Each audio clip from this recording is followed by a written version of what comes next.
join in that, and I was pleasantly surprised because you don't hear those kind of perspectives in our mainstream media at all. Like everybody, when you read mainstream media narrative, it's the international community stands behind United States and our actions.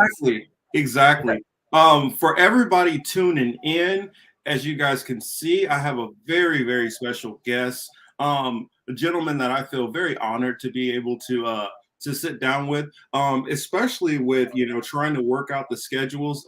He is in currently in Bali, and as you guys can see, that beautiful photo that we have put up, I really liked it. It was really impressive. Your wedding photo, you in the Balinese, traditional wedding attire. I thought it was really special, so I wanted to show that off a little bit. But for those who are not familiar with the man I have sitting here, Carl Zha, he runs the Silk and Steel podcast, which you can find on Podbeam, and he has the Carl Zha channel on YouTube also. I've seen him do some stuff on Fault Lines with Jamal Thomas and Lee Stranahan, which those are two people which I had a lot of I've gotten a lot of a wealth of information from them, though I disagree on some things with them here and there. I think that you don't find very many American commentators who are looking at foreign policy, and foreign policy has been always something that's been really big to me. And so where I ran across Carl, as you guys heard a little bit, as I started the broadcast, he was running some spaces and interacting with some of the Americans and getting some of their perspectives. Carl also, I noticed, is very, very knowledgeable on history dealing with China and all the surrounding neighboring countries. And so just want to welcome you to I forgot, this is what I've been thinking with Marcus Cage. The channel is what we've been thinking. So welcome, Carl. Glad to have you here. Thank you, Marcus. Thank you for inviting me. Yes. I've been thinking about this for a while. So many different perspectives. I went through a couple of your past interviews, and I was like, kind of want to ask him about that and see if his opinions on some of those things have changed, and if they haven't changed or not. And so, I guess first, I wanted to start off with some of this interesting stuff that we've been hearing, out of China. I guess since it's been, so all over the news, I was kind of wondering, what's your take on some of the stuff that's been going on? I've been hearing about like drones flying over and broadcasting messages, kind of a little dystopian. And then I've seen like pushbacks between protests and things like that. And I feel like it's easy for me to be here in America, out of California, and having my opinions on what I think is going on. So I kind of wanted to talk to somebody who's a little closer to the situation and has a little bit more in-depth knowledge. So what do you think? What's going on over there, Carl? Okay, so I guess we're talking about the Shanghai lockdown. Yes. Shanghai is, of course, China's largest city with 25 million people. Right now, they're going through a hard lockdown because of COVID, because China is pursuing what's so-called the zero COVID policy, which when they discover an active COVID case, it will lock down neighborhood, districts, and in case of Shanghai, entire city. And many people right now, they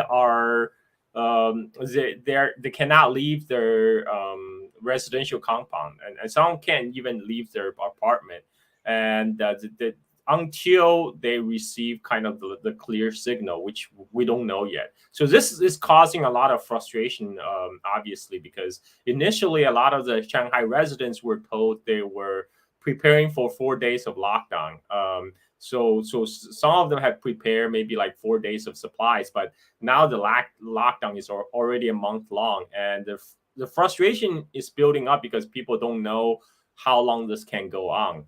Now, Shanghai is a exceptional case because similar lockdown has happened before in other large cities in China, like Shenzhen, right? The Shenzhen, they were under lockdown for about a week, and they're out of it already. And they still have to go through regular COVID tests. I think the requirement is every 48 hours or every 72 hours, and then you have everybody have a WeChat app, which is like a messaging app like WhatsApp.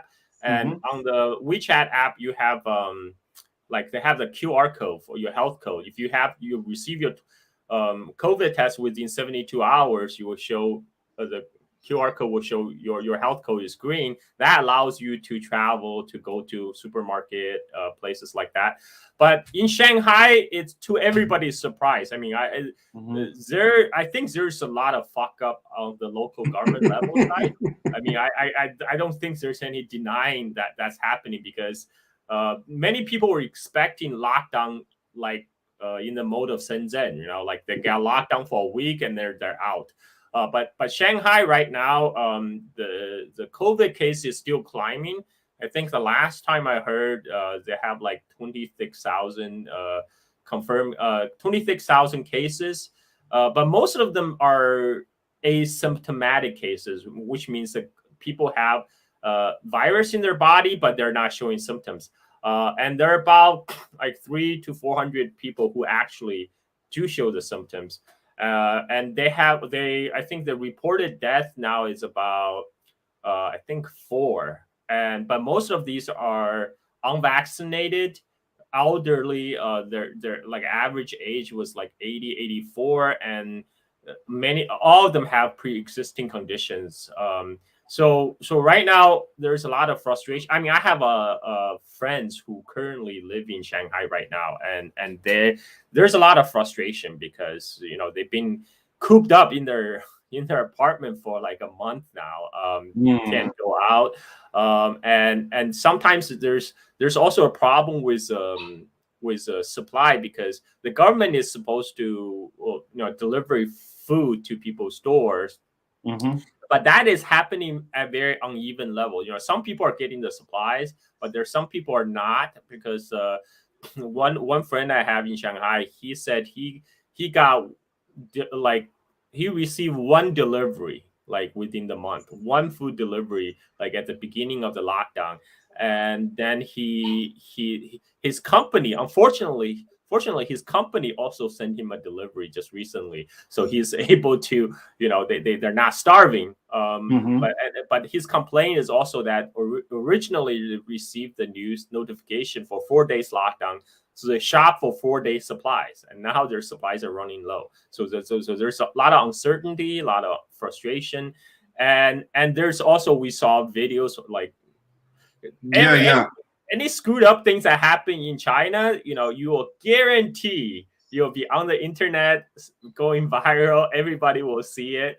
So on the flip side, if there's any kind of fuck up shit they claim that happening in China and they don't have video evidence for it, then it's probably not happening, because right now, with the thing with Shanghai, you can see in real time any kind of disturbance that happen, we see it on Twitter, right? I've heard the drones that were flying over giving the messages. I saw the people where they were like ransacking, the deliveries. Then I saw where there were protests out, and I guess people were trying to get the vaccination, and they got all knocked over, and I couldn't figure out exactly what was going on in that video, but but I saw some people getting arrested also. Are you familiar with that one? Yeah. So keep in mind, Shanghai is a city of 25 million people, right? I mean, like what we see on the internet, on Twitter, it seems like it's it's well, like, they make it seem like it's like broad spread, like it's exactly the whole entire area, and I'm like, you got to remember, this is not a large area for the amount of people that are in it. Yeah, the specific the video I think you're referring to is the video they're showing the police showing up in their PPE and dragging people away, and people are screaming. So I talked to a journalist, Andy Borham from New Zealand. He's a journalist working for Shanghai Daily. I asked him, and he did some research on his own. So this is pertaining to a very specific neighborhood in Shanghai, involving a group of about 14 people. So what happened was that the apartment complex, those apartments were set aside by the Shanghai government to give as like a subsidized government subsidized apartment to attract talents to come to Shanghai, like high tech talents, for example. Okay.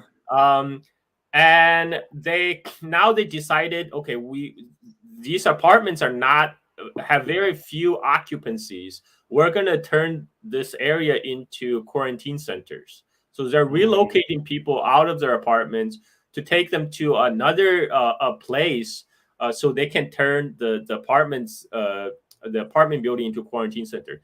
Now the problem is not so. First of all, these people, not many of these people who currently live in those apartments are the ones who originally received the apartment from the government, because some of these talents, they already have housing in Shanghai, so they turn around and sublet these apartment to other people, which is not technically legal because it's a subsidized apartment. Specifically, the government set aside to provide to attract the the high tech talents, whatever they need to come to Shanghai, but they're not supposed to sublet it to other people, right? Because they receive a very favorable rate from the government. It would kind of be like what, like a form of like Section 8 housing, but in a way to attract higher talent. So kind of a capped off, rent and things like that. Yes, because Shanghai is very expensive. It's the rent and the real estate pricing is very expensive. So the government thought, okay, one way we can help attract talent is we set up aside these apartments to offer very low cost to attract talents from outside of Shanghai to come work here. So what happened is that they figure out these apartments, they only have 14 household living in them. It's mostly empty, so we'll turn them into quarantine center. But among the 14 household that was living there, many of them were subletting from the people who originally received the apartment. So they don't know if they're going to have a place to stay. That is because if they have the title to the like a title to the apartment, the government, what they do is they will do like a government apartment swap, but because they are subletting illegally, so they're worried that they might be out on the street, basically. And so there's problem with miscommunication, apparently, because the government wasn't expecting all these people living there, subletting illegally.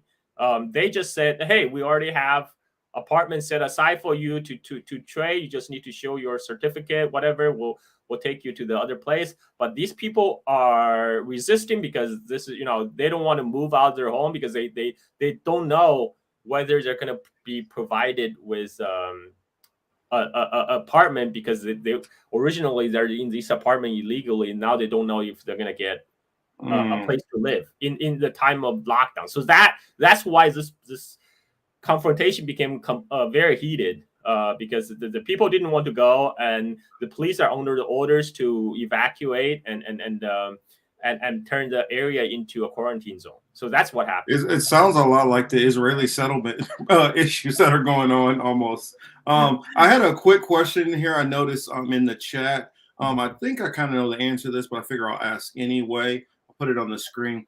Hamza Mir, good friend of mine, and shout out to everybody who's in the chat. He says, asked him, are doctors giving ivermectin for COVID treatment there? I don't think they are, but I just figured I'd ask. I'm not that I'm aware of, but I can ask my friends who live in Shanghai for confirmation. I doubt it, but I because I don't live there, so I can't. Yeah, I hadn't heard anything about it either, but I don't also rule it out just in case. In some cases, it is going on, so I just wanted to make sure to ask that. Now I guess I got my gist of my COVID questions out of the way, because it's a topic where, just because it's been in the media a lot, I figured that I wanted to ask about it, but I tend to like to stay away. I don't do a lot of coverage on COVID. I actually want to talk about that. You mentioned the drone going around making messages. So the one I saw was this like robotic dog walking through the neighborhood, broadcasting messages, basically telling people from the apartment to come out and do COVID test. A lot of people are posting, commenting, say, "Oh, this is so dystopian." I like to put it into context. The same robotic dogs are used in U.S. Yeah, as yeah. pure military applications. Boston Dynamics. Not only military, they've been using them in New York City also. Yeah. I mean, with NYPD. So the context is that in China they're used to broadcasting COVID messages, right? Compared to like in US, because people are used to thinking about US and apply the US context to China. That's why that's what's called projection, right? Because they think, oh my God, this robotic dog is so dystopian. But I like to remind people, in US, those robotic dogs are used to patrol the borders, right? To carry out police action, and it's designed for military use. In China, they're just going around broadcasting messages for people. Well, yeah, what I like to try to get across to a lot of people, which they don't think about, is a lot of the different issues that we look at other countries. We look at, oh, well, China does this, so China is an authoritarian. Well, Russia does this, so they're X. New Zealand does this. Whichever nation that they want to pick out, and they say, well, this nation is doing X, and it's like almost every one of these situations, I can find a parallel in the United States that's doing the exact same thing. I was wondering, what's your thoughts on that statement? Yeah, no, that's exactly right. I mean, like, it's people. I think in a way we in the West are so used to all the fuck up things here, so we just give US automatic pass. It's like, yes, we understand it's fucked up here. This is just what we do. But they expect China to be perfect, right? It's like they almost expect China to be it's our media. Our media is really good at framing us as only the good guy and everybody else is the bad guy. And that was one thing that I came to realize when I was in the military, is that in actuality, it's kind of like I'm forgetting his name right now. I'm a Star Wars character where he's one of the stormtroopers, and he kind of realizes that, wait a minute, I'm kind of on the bad guys team. And that's kind of what I felt like when I was in the military, because when I start realizing, well, wait a minute, I thought we were here to like give freedom and help and do all this, and I realized that what the military does is it compartmentalizes. It shows some of the people one side and other people are doing other sides. So my first couple of years, we were helping with clearing minefields in Bosnia, Kosovo, and things like that, and helping for people to be able to come back in and resettle the areas. Well, by the time 9/11 comes around, we're spending more time protecting Western contractors going in and export resources out. And so some people might be in an administrative post. Some people might be getting the information that they're going after a terrorist. And then others of us might be guarding executives. So, I mean, it's, the way they compartmentalize and keep us from seeing the whole entire picture. I feel the government does that as a whole. Do you agree? Yeah, I mean, I think I told, before we start the show, I told you about my experience. Attending a majority Black school in Southside Chicago back in 1990s, and like the military recruiter would come regularly, like almost every semester. They'll come to give the talk, and it's always the same talk. And he's like, "Okay, kids, if you want to get out of the ghetto, if you want to leave, if you don't want to live a life of crime, if you don't want to end up in prison, we are your best chance. Join us. Like, sign up with the military. We get you out of here." And that like, they just tell it straight up.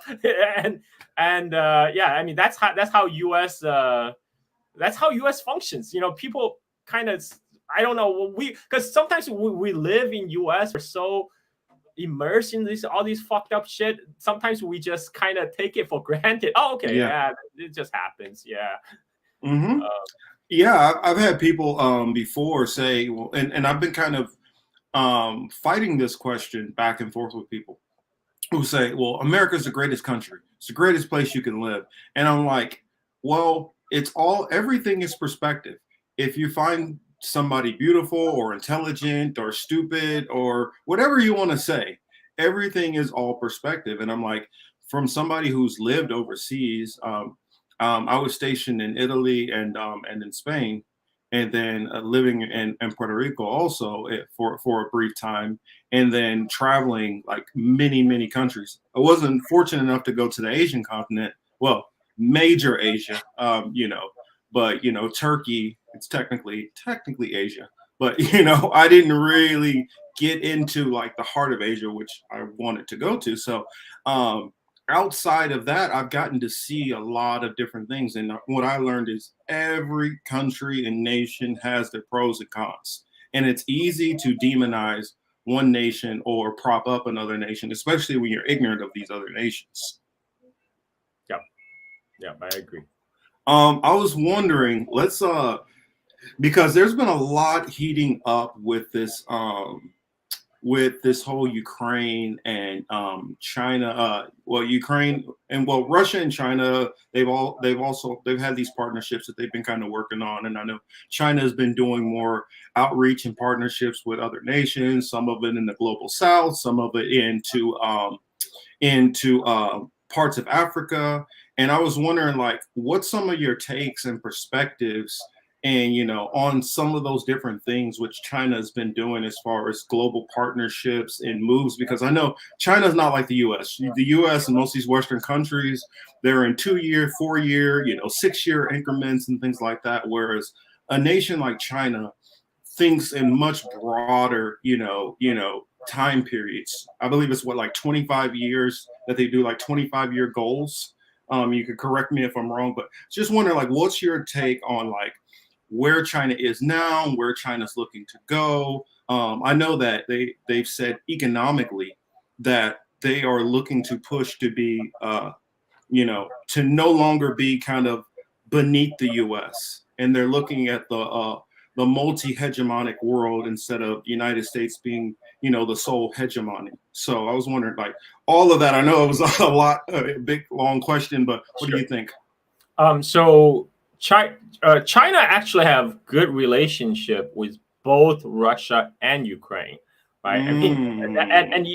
I mean, because China pursue what's so-called non-interference foreign policy. Like whatever happens in your country, that's your problem.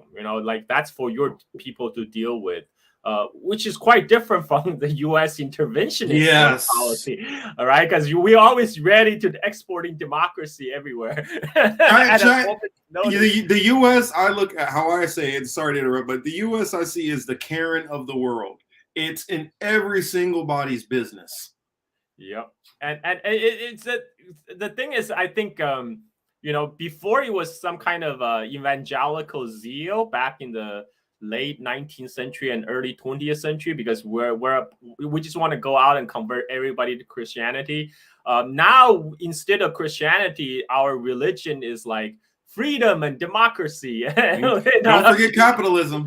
Yes, and now we just go out, because before they were spreading capitalism. Before they were spreading Christianity and capitalism. Now they just spread freedom, democracy, and capitalism, right? They just replace the Christianity. Democracy. Yeah. And so it's quite ridiculous. I mean, like China has friendly relationship with Iran, Saudi Arabia, and Israel. Like all three very antagonistic countries, because China's and India. As long as we can do business. I don't care what who your enemy with, your friends with, but that's not how U.S. work. U.S. is like either you're with us or you're against. Yeah. yeah. I mean, about the China's Belt and Road Initiative, which one major part aim is to connect China productive capacity with the market in Europe, and through the Eurasian land bridge through Russia. And this part actually right now that part is on hold because of the war going on in Ukraine. So from China's perspective, China actually very much like the war to be over. China does not like war. China wants stability, because stability is the foundation for trade, for more interconnectivity. Um, but at the same time, because China's relationship with Russia, China doesn't want Russia to fail, to come out of this conflict weakened in front of NATO. So that's why China is providing an economic lifeline to Russia. But from China's perspective, you very much like this conflict just get wrapped up so they can get back to the business of building infrastructures connecting Eurasia, right? Yeah. And the project of Belt and Road Initiative officially started 2012, around the time when Xi Jinping came to power. But this is just a official formulation. What China is actually doing has started long before that, back in early 2000. And it's really just call it Belt and Road Initiative. It's just really providing a term to describe what China is doing, which is providing investment, building infrastructures all over the world, but particularly in the global South. China's philosophy is, if you build it, they will come, right? And by building the now there's a lot of talks in the Western media about how China is debt trapping countries like Africa, right? But when talking about that, they're actually taking away the agency away from the African people, from the African government, who willingly enter the agreement with China, right? China is not sending its aircraft carrier to African countries and say, here, sign the dotted line here, right? It's a mutual agreement between the African nations and China to come together and sign up for the infrastructure project. So this is very facetious for people to claim what China is doing is some kind of neo-colonialism or neo-imperialism, because it's very different from, say, Belgian Congo when with King Leopold. Right, when Leopold's men were cutting off people's arms and legs for not fulfilling the quota of procuring ivory, right? I mean, right now, it's the African governments who are signing sovereign. They're sovereign African nations who signed the deal with China. It's a mutual bilateral agreement. So that's a big difference. And I would add, even sorry to interrupt you, but I would add in that even if China did kind of get the better of some of these countries in the deal, you're working out a deal, and that's what deals are about. Where my issue comes in is when things are done like the U.S. way, where coups and things like that are done to force the change. If a leader makes a deal and it doesn't necessarily balance out the way they want, okay, that happens in business. And so as long as it's just on the economic competition level, I don't feel that's wrong, right? Yeah, I mean, U.S. is financing wars in DRC for a long time. This is, I mean, it's crazy. Like they talk about China's predatory loans or whatever. Like, no, that's what IMF and World Bank has been doing for decades. Like, what China is doing is offer alternative to IMF and World Bank, so the African nations don't have to, with their hats in high hand, to go to IMF or World Bank. They have, there's a third option. They're China. They have one more choice. They can choose, and they're being butthurt right now because now they don't have that monopoly on the African resources anymore. Sorry, go ahead. No. And another point is, somehow this is China's trapping. When China builds a port on the coast of Africa, everybody can use that port. It's not like the port is only open to Chinese shipping, right? I mean, it's a freaking port sitting on the ocean. Anybody can come into the port and do trade, and that increased global connectivity by many folds, right? I mean, it's kind of the question is really, why are not Western multinationals investing more in Africa? That is the question they're not asking. Yeah, right? They're all about extraction. Exactly. Only thing they care about is oil, gas, and some diamonds and minerals, right? That's only thing that they care about. Anything other than that, I mean, China at least was building textile factories in places like Ethiopia, hiring local workforce, right? I mean, Mhm. why is Western nation not doing that? I mean, I mean, like people don't ask these questions. Instead, No, that's why I wanted to have you here to have this discussion so that people can hear this side and start thinking about it in yeah, different viewpoints, which most people don't, because yeah, everybody we're given, especially for, and I would say in America, and you know this too, maybe the older Gen X crowd to the baby boomer crowd who, and you remember it, back in the days when you only had a handful of evening news and all that, and everybody will watch all the same stuff. And now that's changed from that evening ABC, CBS, Fox, to now MSNBC, CNN, or Fox News.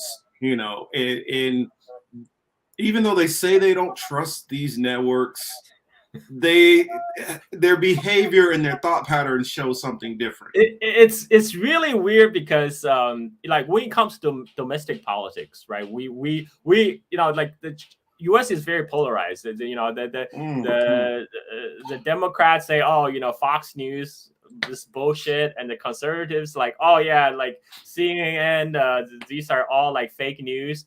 But when it comes to foreign when it comes to like foreign reporting, these news channels literally just taking the line straight from the State Department, and we just take it, we swallow it hook, line, and sinker, right? Yes, And it's like yes.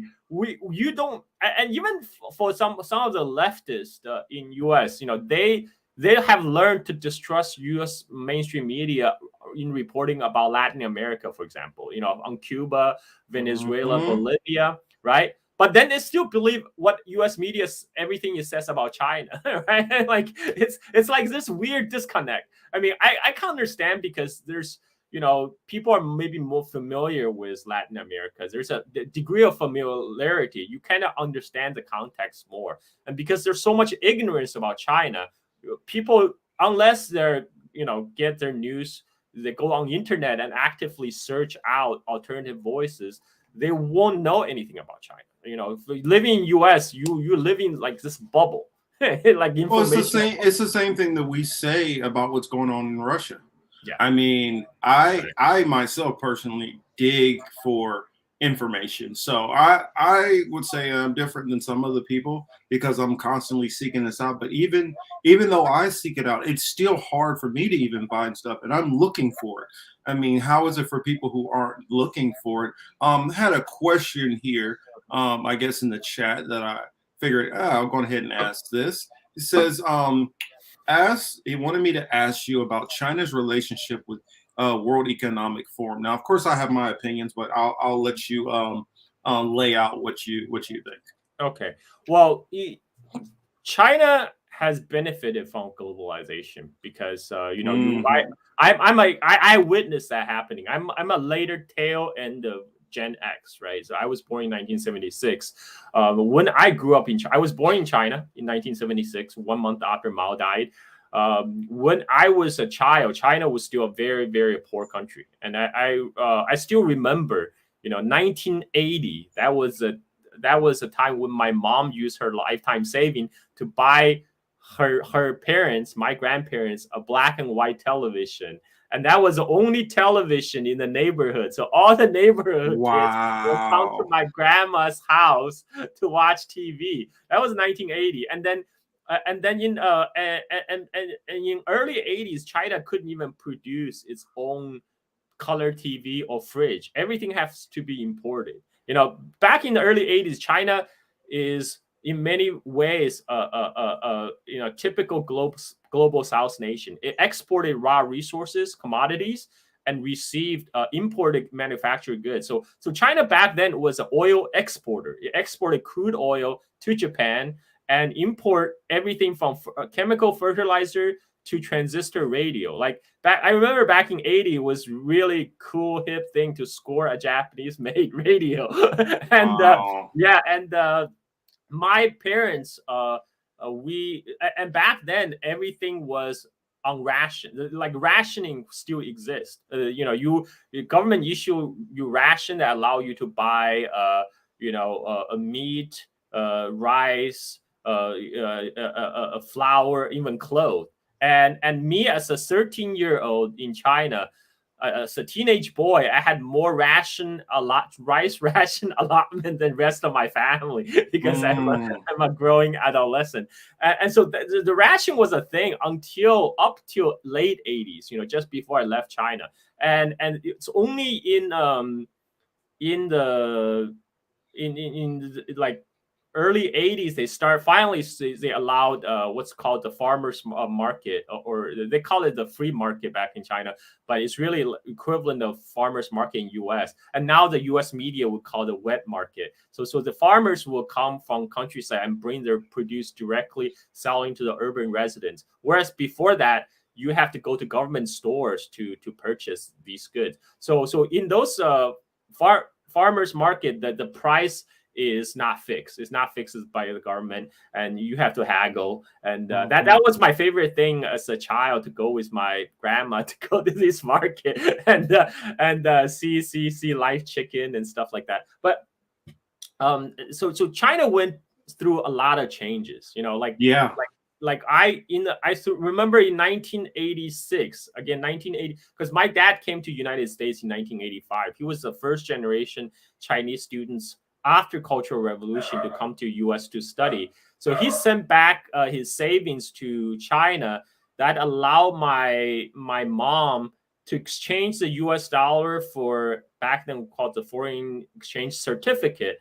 That allowed my mom to go to a specific store called the Friendship Store that sells imported goods, but you have to have hard currency. Like, you have to have this foreign exchange certificate. And so my mom bought a Panasonic color TV. Again, that was the first color TV in our neighborhood. All the kids would come to our house and watch the TV. And that was a time when China doesn't even make its own color TV. It's only, but 1 year later, in 1987, I noticed then so at that time my dad sent back savings so we could buy these Japanese made color TV, Japanese made fridge. But just a couple years later, I noticed my friend's family, whose parents didn't go overseas, they're starting to purchase Chinese made color TV and refrigerator. So it's really like a very fast change. I think the higher the refrigerator maker only started producing refrigerator in 1986. This was before I live in the before made in China era. I live in the era where China exported soybeans, crude oil, pig skin, whatever, like raw commodity in exchange for manufactured goods. But in the span of 30-40 years, China totally transformed into the world's factory, and it did that by joining the existing the trade, the US led so-called globalization effort, right? Because US, a lot of the capitalists here, they always chasing the lowest highest margin and lowest cost. The first offshore all the manufacturing to all these US client states around East Asia, like Taiwan, South Korea, Singapore, Vietnam, Hong Kong. Those were the four Asian tigers, right? And then after that, after 1980s, when China opened up, they're like, wait a minute, China is even cheaper than these than Taiwan and Korea and Hong Kong. Let's go over there. So that's when also China start building its own infrastructure in the belief that if you build it, they will come. And so they have tax incentives to invite all these factories to come, because at that time, when I was in China in 1980, China already reached 1 billion figure for population. So there's a lot of young people that needed jobs. And China said, okay, if the state factories can't provide all the jobs, then we'll let the private industries come in and to provide jobs for them. And another thing is that before 1980s, there was something called the hukou, or the resident registration system. A lot of the people in the countryside, they stay in the countryside. So 80% of the Chinese population in 1980 was rural. They live on the farms. And when China finally opened up, they allowed the rural migrants to come to the cities to work.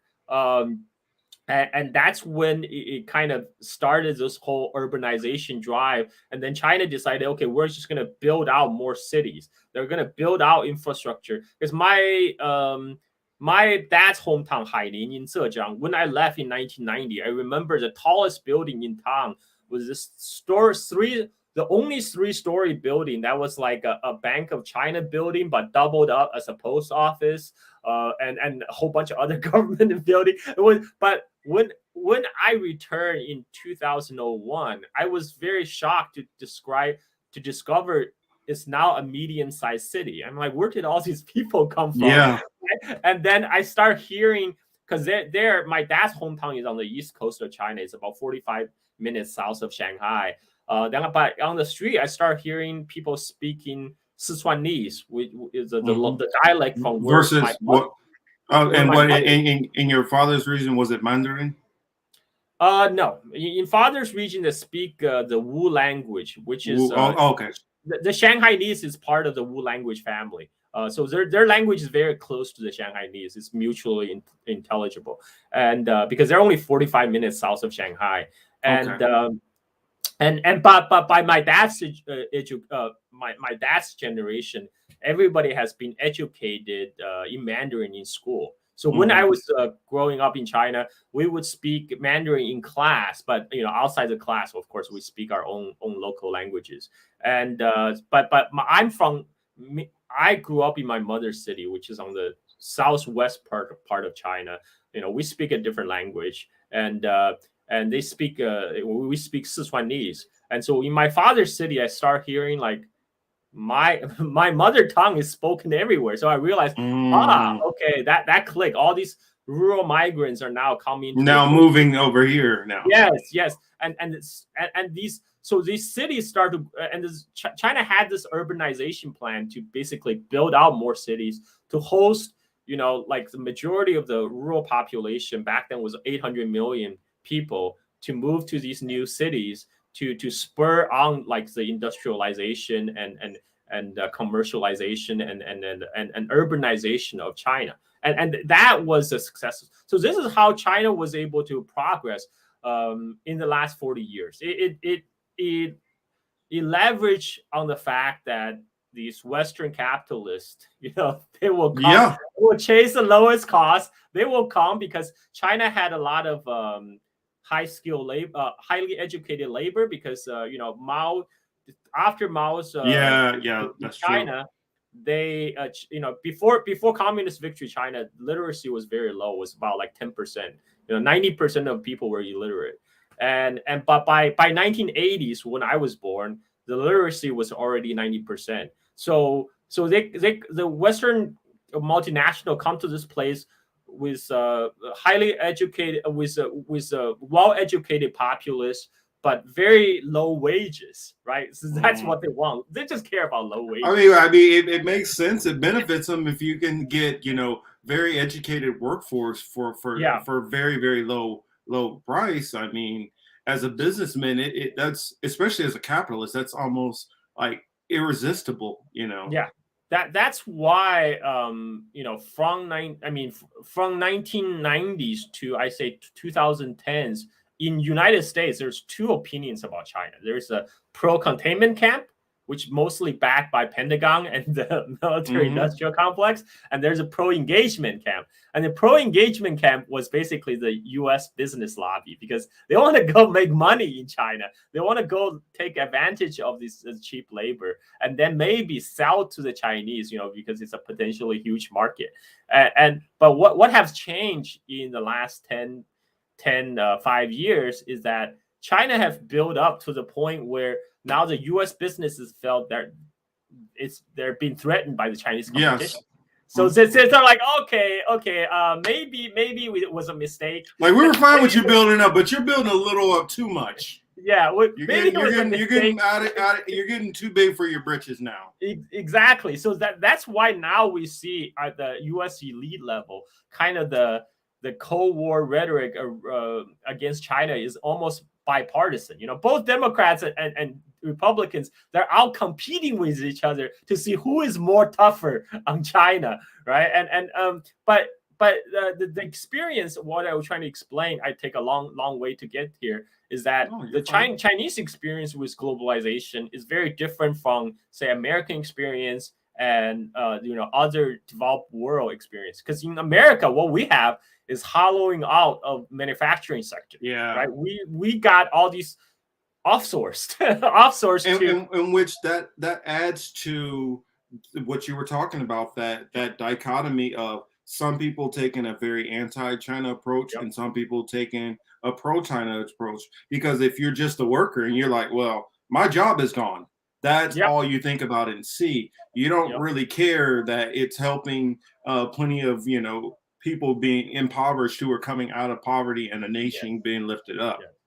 Yes, I mean, in U.S., kind of the U.S. worker are being offered this Faustian bargain, right? They're like, okay, yes, we take away your well-paying manufacturing job, but here's cheaper goods offered through Walmart, manufactured in China, and so that's how and we're back in the Clinton era. I remember Bill would talk about, we'll just transition to the service economy, we'll transition into the knowledge-based economy, and everybody will learn how to code, right? And then, but what happened was then they discovered India as another place where you can outsource all the service sectors, all the back call centers, all the even coding, right? All the coding they can outsource to India. So that's why we have what do we have in US? So we just have money printing, right? Which led to real estate bubble, right? Which led to the real estate bubble,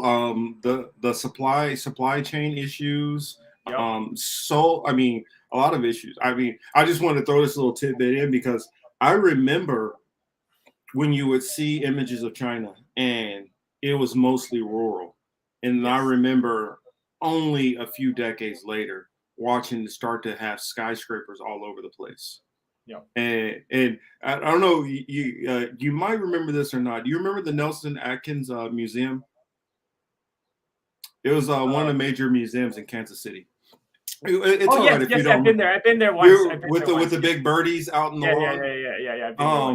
When I was in school, I don't know why it happened this way, but my teacher would literally every year take us to the Chinese exhibit, and so we would do a lot of studying on that specific part in general. So it's always been a fascination for me. A lot of the things going on. Also, my uncle was really big into martial arts. It's a whole other story. I won't go into that, but that's actually a very important connection between the Black community in U.S. and China. That's a lot of this Chinese connection got started, and mostly through martial arts. Yeah, martial arts. I mean, especially in the 70s, my uncle was really big on that. And if you think about it, I was born at the time you were talking about in the 80s, seeing a lot of those initiatives starting to change in China. I was coming on the scene, a little one running around, and so I remember the early NAFTA days and the jobs starting to be shifted away, and watching the hollow out from stuff being made in the USA to starting to see less and less stuff made in the USA. Because a lot of kids that are growing up in the US now don't remember any of the days where like 90% of actually probably like 95% of the stuff said made in USA on it. I remember when I first came to US in 1990, I was so excited to find goods on the shelf that says made in China with made in China label. Like my parents bought me a made in China teddy bear in 1990 Christmas because we were so excited. It's like, oh my God, made in China. Okay, let's take this. And but like just a few years later, then everything is made. Everything was made in China. Yeah. One of my buddies had I got a couple questions in here. They were wondering, I guess we can weigh in on, he had one question on censorship of press, but I think we kind of went into that as in kind of everybody kind of has that censorship, basically every superpower at this point, in my opinion. But he asked about Any thoughts on the current route of One Belt, One Road through Black Sea and how it relates to monopoly of trade? I guess we kind of did go into that a little bit because I guess how I see it honestly is, and correct me if I'm wrong or you see it differently, it's kind of like the 21st or 22nd century version of the Silk Road kind of being re-put back together, just done in a new high-tech way. Yes, I mean, that's exactly what it is. I mean, it's the Belt and Road Initiative. If you look at the full name, it's actually called the Silk Road Economic Belt and Silk Road Maritime Roads, right? And so I want to go back to the censorship a little bit because I'm actually against censorship. I don't like. I mean, I'm not trying to excuse for their censorship and trying to say, well, we all do it, so it's not okay because all of them do it. Because I was at one point back in I think 2017, I had a Chinese social media account on Weibo, and at one point I had 5 million followers. I remember you talking about that. And that they just took it away from me. You said you had a lot more outlets and you were able to get a lot more information because people were just sending you stuff, right? Yep. All I have to do, like, if I see some stuff in mainstream media, Western mainstream media report about Xinjiang, so I just ask a question on my Weibo, and then bam, I will have like Kazakh Uyghurs from Xinjiang in my replies, in my comments. It will tell me what's going on with their lives, and then I was like, oh, okay, this is what actually going on versus what the English language media reporting is reporting. So I was very upset when they took away my 5 million follower Weibo account. So you definitely are not fond of the censorship. Yeah, I'm not a fan of the Chinese censorship. But having said that, right now I see the U.S. is moving toward that model. Like Twitter now is more and more like Weibo because YouTube, where we're at, it follows that model. Yes, because the reason I gave up on Chinese social media on Twitter because I felt like at least I can say more stuff on Twitter without getting censored. But now, I mean, I've been getting reported left and right on most of the stupid stuff. And like people just do mass reporting, like they do brigading, because they didn't like what I said maybe on Hong Kong protests, or maybe they didn't like what I said on Ukraine. They will just focus on the stupidest. Can I say? Can I swear on here? I don't know. No, you can swear on here. Definitely. They just focus on the stupidest crap, and then like I posted a mean image, right, of like dogs fighting, right, with the labels on the dogs, the Russia, EU, Ukraine, and US. Of course, it was EU and Russia was fighting over a piece called label Ukraine, and another dog coming from behind with the label US. Yeah, I saw that. Fucking the US stuff. I got reported for that image. You know what they call this? They say it violated Twitter rules for discrimination against particular nationality. I mean, you gotta be kidding me. It's literally a mean image. I had to take it down. We're talking about literally, basically 4 different groups of mostly Caucasians. Yep. So you're discriminating against the people who are basically the hegemony of the world. Yeah. Wow. Yeah, I'm apparently discriminating against people of I don't know whether they say I'm discriminating against the Europeans or the Americans. I mean, like, but either way, America is still at this point, was it like over 55-60% still Indo-European, nation predominantly. Like earlier today, I got called racist because I said that I tend to be more careful when I go into predominantly white neighborhoods. And I'm racist. How is that for being racist? I mean, it's like it's people who never experience racism in their life will say shit like that because if you are like me, who is a 13-year-old waiting in the freaking Chicago snow, waiting for my school bus to take me to Kingwood Academy in an hour and a half ride, and some white teenager drive up and spit me in the face and then drive away and call me chink.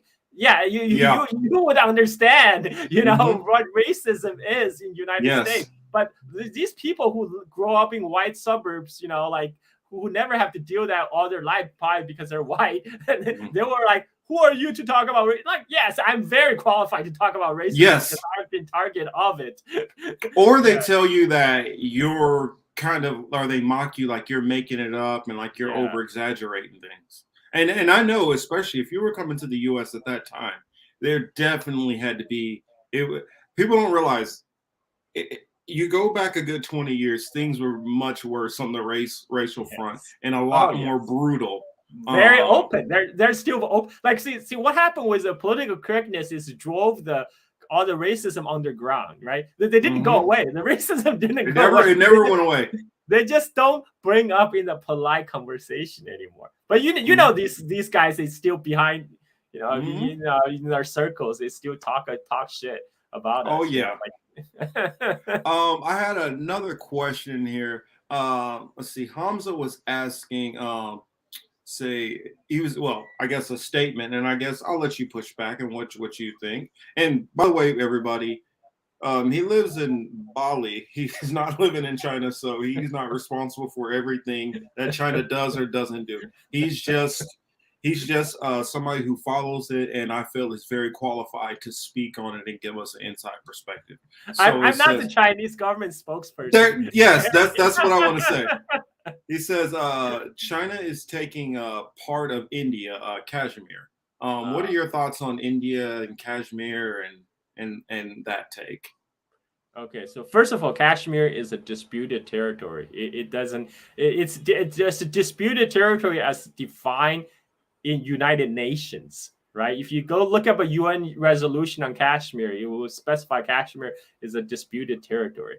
It's the most dispute is actually between Pakistan and India, but now India has a very specific definition of Kashmir, which push it into Chinese administered territory. That's a whole different story. I mean, that's what I'm saying. It's for me. I think it's more complex than just India, China. Yeah, because that is because the British, when they drew up the British-Indian borders, they decided to choose a maximus claim on a map. They drew a line on the map and say, this is now part of British India.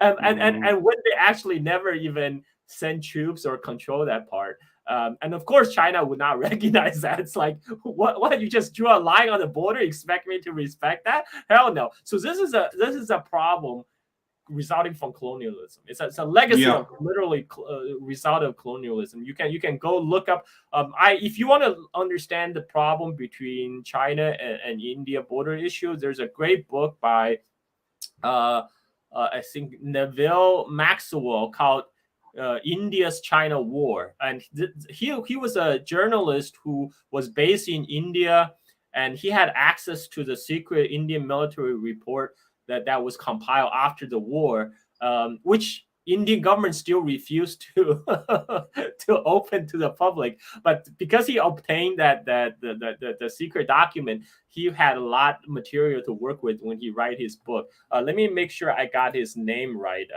I think it's Neville Maxwell, India's China War. You can just search this. You can it's by Neville Maxwell, published in 1970. It's a very detailed book in English, by a Western journalist, so less China bias, to about the actual border issue. I highly recommend. Yeah, and I'll make sure to let me put that in my little phone to go back and check that up. Neville Maxwell. Neville, India's China War. That's a book. Yeah, okay. It's very, very, very well documented how the British colonial authority in India, they artificially created this border problem by literally drawing a line on a map. I see they got a bunch of questions as far as India, Kashmir, and stuff like that. That's not where I want to focus most of my energy into border disputes. That gets messy and complicated. Exactly. So apologies to my friends out there, because it's not like Carl can do much about those issues, and they're all complex anyway. I don't have a direct line to the PLA, to the PLA border patrol in the Himalayas.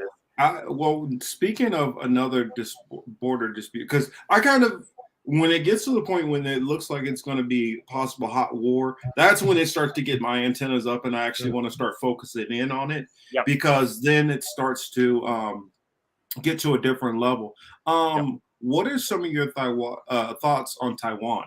Yes. And what's going on with that? Because one issue, I've definitely been following the whole Taiwan, Australia, New Zealand issues and with mainland China, and it's been a lot of back and forth, and then there's very provocative words flying back and forth from people on both sides. So I'm just kind of wondering, like, I'll try to be brief.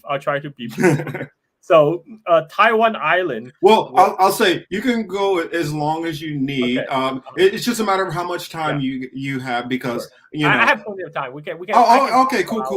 Okay, so Taiwan has a special history, because in 1894, first Sino-Japanese War, Japan defeated China, and as a result, China was forced to give up the island of Taiwan to Japan in the Treaty of Shimonoseki, and Japan occupied Taiwan, turned it into a Japanese colony for 50 years until 1945, after the Japanese defeat in World War II, after which they had to give up Taiwan back to China, and then Chinese Civil War happened.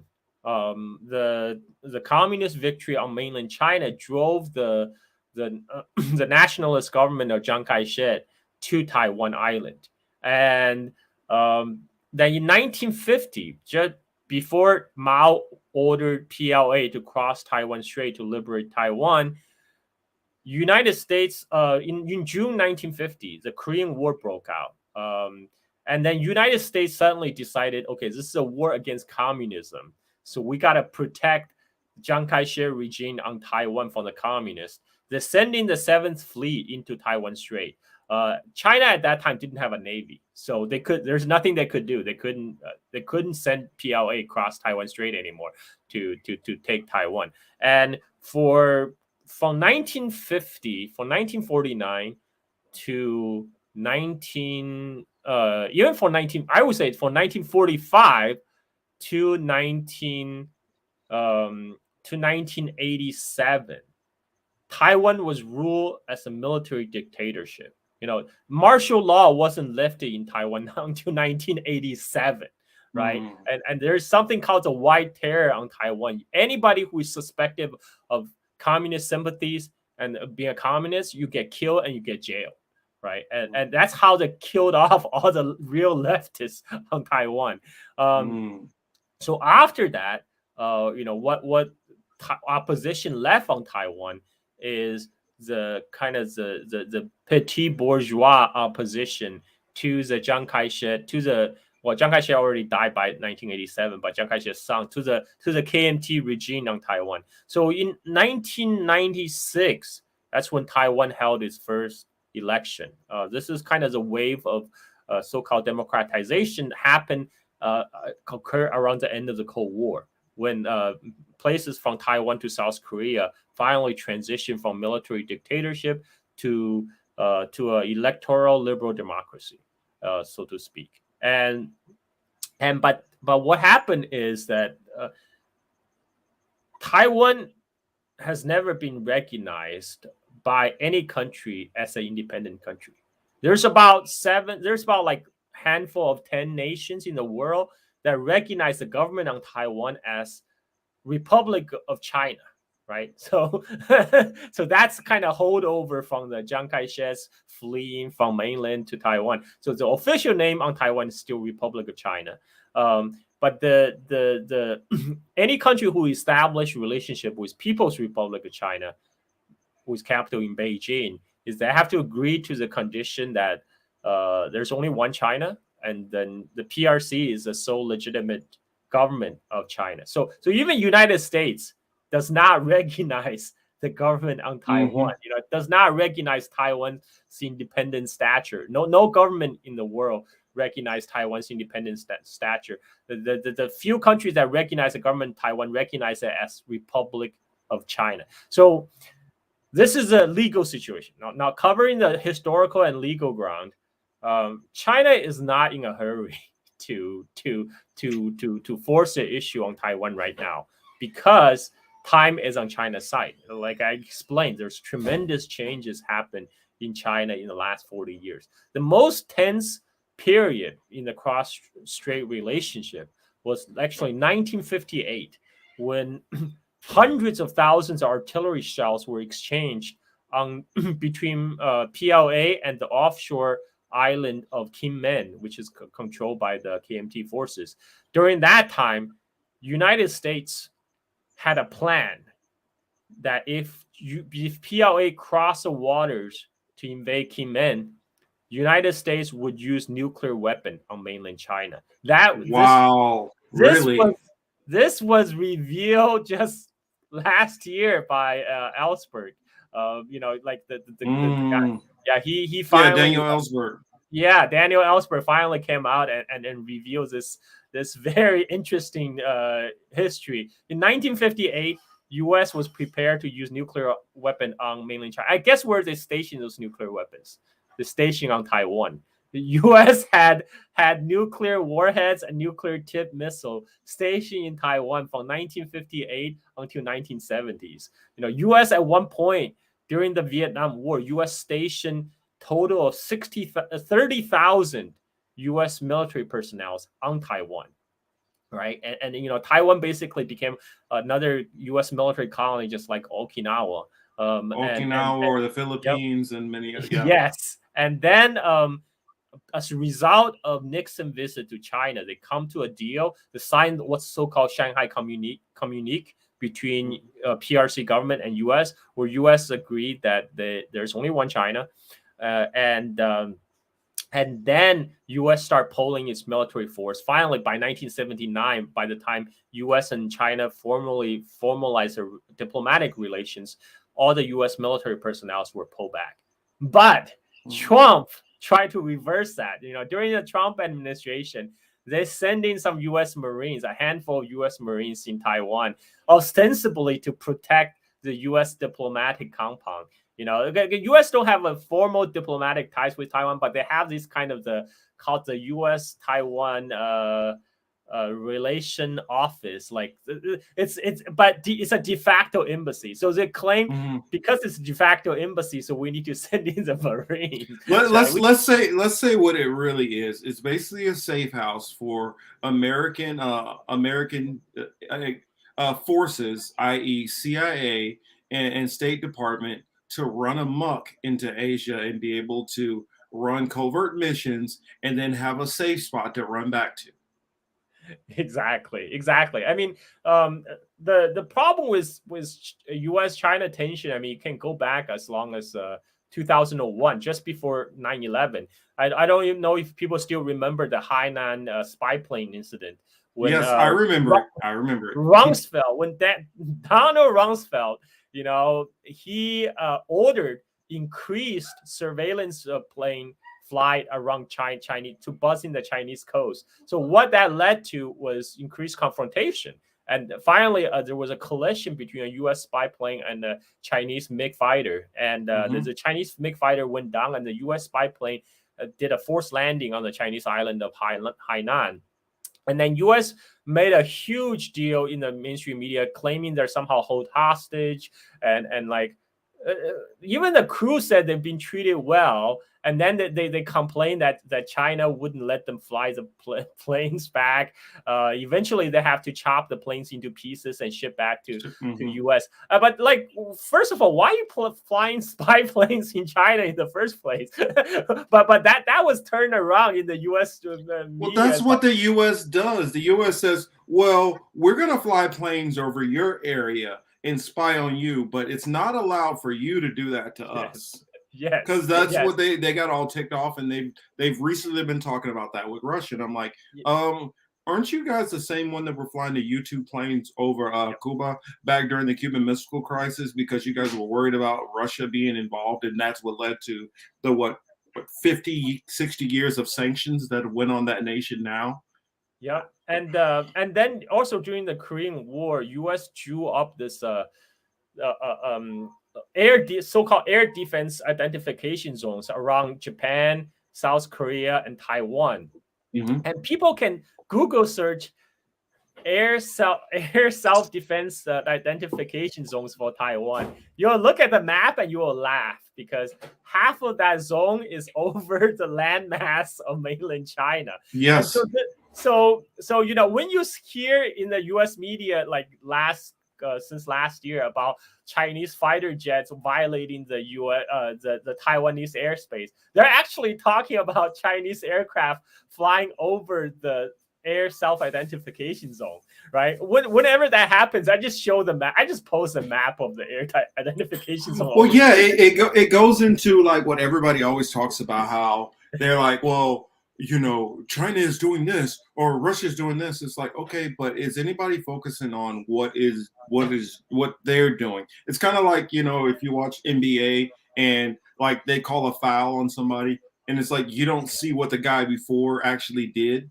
You missed the foul, which he did is why he fouled him back. And that's what I feel like our media does all the time. They don't point out anything the U.S. is doing that brings back these, because for every action, there's a reaction, correct? Yep. And we're not focusing on the action that's causing these reactions.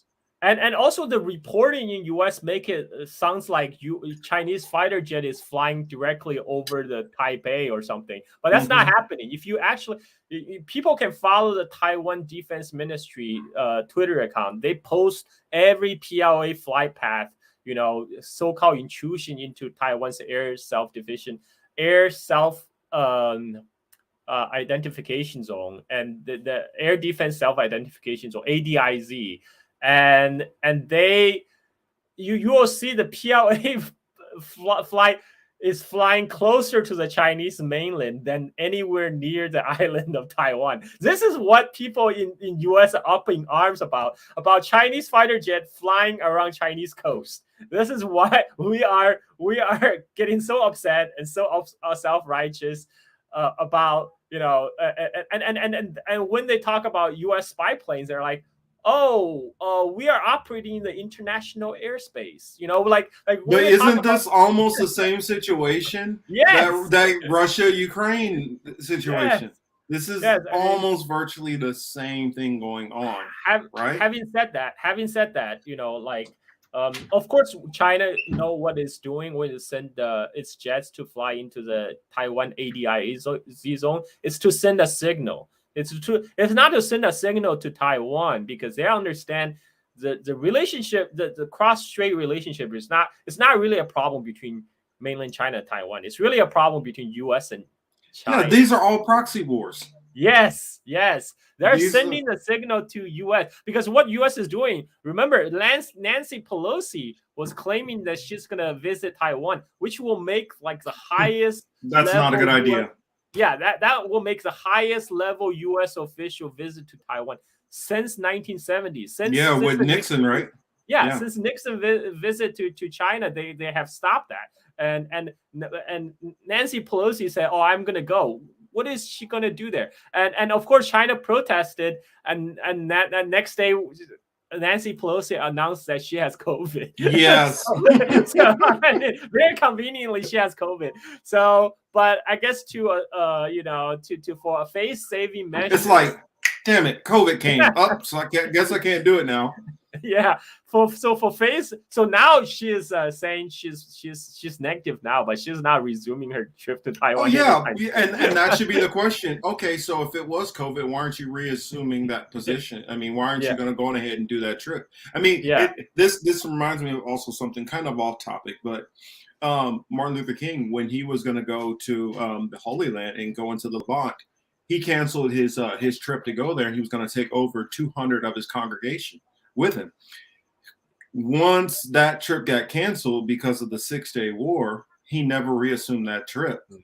And then once they asked him about it a little bit, they had the mountaintop speech, and then he gets assassinated shortly after. Kind of weird to me, but I just wanted to throw that out there because the correlations of, oh, well, why didn't you reassume this, are both questions that hang out there. So I guess as a face-saving measure, several other U.S. congressmen went to Taiwan. So you got Lindsey Graham, right? Like the ultimate hawk. Obviously you can tell I don't like Lindsey Graham. Lindsey Graham went to Taiwan with 6 other congressmen. They flew around, show support. I mean, this is all kind of like, what did you accomplish by using the U.S. taxpayers' money, flying to Taiwan for 24 hours? What did you accomplish? I feel like they should just rip the mask on it, or off for the people who really have, some interests which don't really are a little sketchy. Just go ahead and send Mitch McConnell. Because if anybody, Mitch McConnell, he got even shakier ties going on with China, in all the wrong ways. Am I wrong? It's in Taiwan right now. There's a lot of political theater. But I don't think it's not in China's interest to force the issue right now, because people make analogy between Ukraine and Russia versus China and Taiwan. I will argue it's very different, because one of the reasons Putin may have decided to push into Ukraine now is because NATO has been arming Ukraine since 2014 at increasing rate, and if Russia wants to do anything militarily, they better do it sooner than later, because later Ukraine just going to have more Javelin anti-tank missiles. They're just going to have more military hardware and more training. Whereas the equation on mainland China and Taiwan is very different, because every day the mainland China's strength is growing, like position of strength is growing and growing with the Chinese economy. So right now there's actually a talk among the U.S. Military circles that the U.S. actually only have a limited time window to contain China, because in another 10-15 years, Chinese economy will have escape velocity. Let's not forget Australia, who's pushing a lot of that anxiousness. Yeah, Australia that's just insane, because Australia's largest customer is China. In 2008 financial crisis, when a lot of the world is in pain, what pulled Australia out of that recession is a demand from China for the Australian resources, for the Australian coal, natural gas. But Australian is throwing that no, we gotta be a loyal, obedient poodle to the United States. Well, and I would add, honestly, this is just my own personal analysis. I don't have anything to concretely back this up, but this is just what I think. I think what it is the Western hegemony, especially the European types, cannot deal with seeing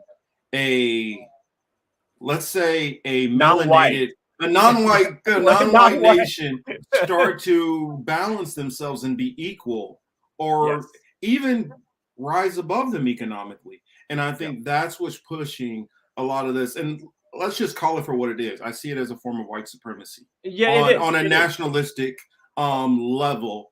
I guess because I guess this question kind of ties in. So I guess hold that thought on that one. I want to hear your thoughts on that. And then Thomas also said, what does Carl think of the Asian Pacific Trade Agreement involving many Asian countries, some Pacific Island nations, and Australia? Is it working? Will the deal surpass the West in buying power? That's the reason why I wanted to tie it together, because it fit with what we're already talking about. So okay, there you go, brother. So I'm actually maybe time to talk about TPP, right? Like that's one Obama's baby. Obama's baby is pushing the Trans-Pacific Partnership, and if you look at the Trans-Pacific Partnership, it includes all the economies around the Pacific Rim, with a major exception. Excludes China, because TPP was designed against China. The idea is U.S. is gonna lead because U.S. realized the economic weight of the world is now shifting from the West to the Asia Pacific region. Yep. U.S. wants to remain part of that, but U.S. don't want China to come in and dominate because China would if China is included. So that's why they have TPP and push them out. Exactly, specifically, but. Then, thanks to Trump, Trump killed that deal. But right now, China is pushing ahead with its own economic cooperations, which had basically the same numbers of countries that sign up with the TPP, but minus United States. but the thing is, United States cannot hope to compete with China economically in this region. I'm living in Bali right now. I'm in Indonesia, which is beautiful, by the way. It's gorgeous. Bali's It's so the island of gods. I highly recommend visit if everybody have a chance. I don't know. That flight is just too long for me, but it is beautiful. It's only 14 hours. Just sleep, sleep on the plane. The last long trip I did like that was like 20 years ago. Hop. You can do like a island. You can do could go to Hawaii and then jump from Hawaii to Japan. And then, just like the World War II. You can do your island hop campaign across through Midway. and the reason the pivot to Asia, which was pioneered by Hillary Clinton under in the first Obama administration, the whole pivot to Asia is all military. There's no economic sphere because U.S. know you could not compete economically with China in Southeast Asia. I'm on the ground here in Bali. Like right now, one thing China has done is it was able to make a lot of the global South countries afford cheap smartphones. Right, like that Chinese manufacturing did that. Like in here, the phone brands are dominated by of course Samsung, but other than Samsung, it's all Chinese brand. Vivo. Before it was Huawei, but Huawei got killed by the U.S. sanctions. So it was Vivo, Oppo, and all the other Chinese brands. And U.S. doesn't factor. I mean, sure, U.S. has the extraction companies, the Freeport Moran. They're still digging up gold in Papua, another conflict region in Indonesia. So that's the extent of U.S. involvement. But in other economic sphere, U.S. cannot compete. This is Southeast Asia is already drawing closer and closer economically to that's what Thomas put here. He says U.S. doesn't want China to dominate. LOL. That's funny. That's what's going on, and what I would like people to understand. Don't look at this as this person's good or this person's bad or any of that. What it is you need to look at it from the Monroe Doctrine point of view. The U.S. was about, we're trying to capitalize on this, and we want everybody under our umbrella. And then you had Russia on the other side that was more of even though they call themselves whatever government they want to call themselves, they're more of a mixed economy, which would be more closer to democratic socialism versus laissez-faire capitalism. And you had the world being separated like Risk, everybody having to pick a side. Now China's to the point where China is able to chart their own, and now you're starting to see other nations that are starting to rise up and not have to pick one pick one side or the other, which has more options. See, the thing is, it's the U.S. that's pushing people to pick sides, right? Like China is perfectly fine to work in this globalized world. Like even people in Southeast Asia, right? They very much want to keep their trade with China. And they're fine with the U.S. coming in, doing their military thing, whatever. But what they don't want is to be forced to pick a side, between U.S. and China. But right now, it's not China pushing them to pick a side. It's a U.S. going, you're either with us or against us. Well, that's what I try to point to, and people, they'll go into what China's doing and what Russia's doing. Every nation is doing something that we all can have questions about, and we all be like, hey, that's messed up, that's not right. But the overall overarching theme, which I keep seeing and keep coming back to, is it's the US trying to impose their will on the big countries and the small countries as a whole. Everyone. And they're trying to force this hegemony of control, whether economically, through sanctions, through military, through whichever way. It's basically like what they used to say back in the day, but by hook or by crook. They're trying to control the whole game. And more people are starting to say, we don't want to be under your control anymore. Yep. And I know you said this in the interview with Jamaro. You said that you don't think it will get to a point where it can get and turn into a military situation. But because I believe the U.S. just in their spirit could not fathom not being in control, it could lead that direction because, and what we're talking about, cause and reaction. In a rational world, this should not lead into a hot war because China, U.S. both nuclear powers, and right now any kind of hot war, shooting war, it can very quickly escalate into a nuclear exchange. I don't see a path of de-escalation. I only see I don't either. Path of escalation. So that's why you got a rational world. Everyone is assuming everyone is rational. This nuclear war just would not happen. But you and I both know the U.S. leadership is so crazy. We don't know what they will do. Sometimes. Did you hear Zelensky talking about we can use small nukes and trying to prepare people for a small nuclear attack?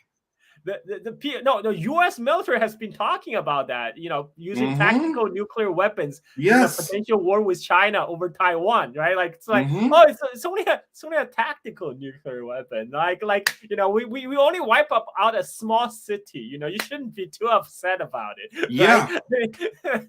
This is crazy talk. It's like how do you climb down from that? Once the nuclear weapon is used, how do you climb down? You cannot climb down. Yeah, from it's Armageddon. We're gonna all live in a Mad Max world afterwards. Yeah, and I tell people from my experience. Granted, I didn't deal with nukes, but I dealt with, when I was in the military, I dealt with everything from say 9mm all the way up to Tomahawk cruise missiles. I understood the capabilities of a lot of countries. And one thing I've followed since I've been out of the military is the capabilities, weapons capabilities of other nations around us. And so what people don't realize, especially with this Russia-Ukraine thing, if they keep pushing this proxy war and it keeps evolving, like I know you've heard about Finland and Sweden, starting to amp up and wanting to join NATO, and heard about Germany, which are starting to arm up more and more of these nations building up their militaries. It looks like it's pushing towards that. Now, is it the military industrial complex in America just pushing this to sell weapons? Possibly, but just because they're pushing it to sell weapons doesn't mean it can't develop into much worse of a situation. And even those people who think, well, if we just take out Russia, that's kind of crazy. Russia has alliances and partnerships with China, with India, with Iran, with North Korea, with so many other nations. And so, I mean, what's some of your thoughts on all of that? Because I see, and then, I forgot. And let's not forget Russia's newest technology. I mean, not Russia, but China's newest technology with the supersonic missile, hypersonic missile, which our generals have even said our defense systems could not pick this up. So if this was launched, Russia actually unveiled their own versions in the Ukraine war. They also have hypersonic weapons that the U.S. doesn't have. Well, another thing which I like to add on to, which people don't think about, is they also have advanced EMP weapons. So say, for instance, if they say say one missile flies out from one of those nations, the EMP goes off, that means the United States cannot fire back unless it's from one of the carriers. But we would not be able to launch back from the United States at all. Yeah, I mean that's why. So I want to go back to the Australia angle because yeah, I that's know I why threw a whole lot at you. I want you to just take it all and run with it. Because well, you're right. The surface ships may not be that useful in a big conventional battle between great powers. U.S. can send carrier groups to bomb Iraq, to bomb Libya, because there's no navy. Payback. There's no payback. They have no navy. But if you go against China and Russia, those are people they can fight back, and a lot of people are making a big deal about the. So Russian can Iran. A lot of people are making a big deal about the Russian Black Fleet flagship Moskva being sunk, possibly by anti-ship missile.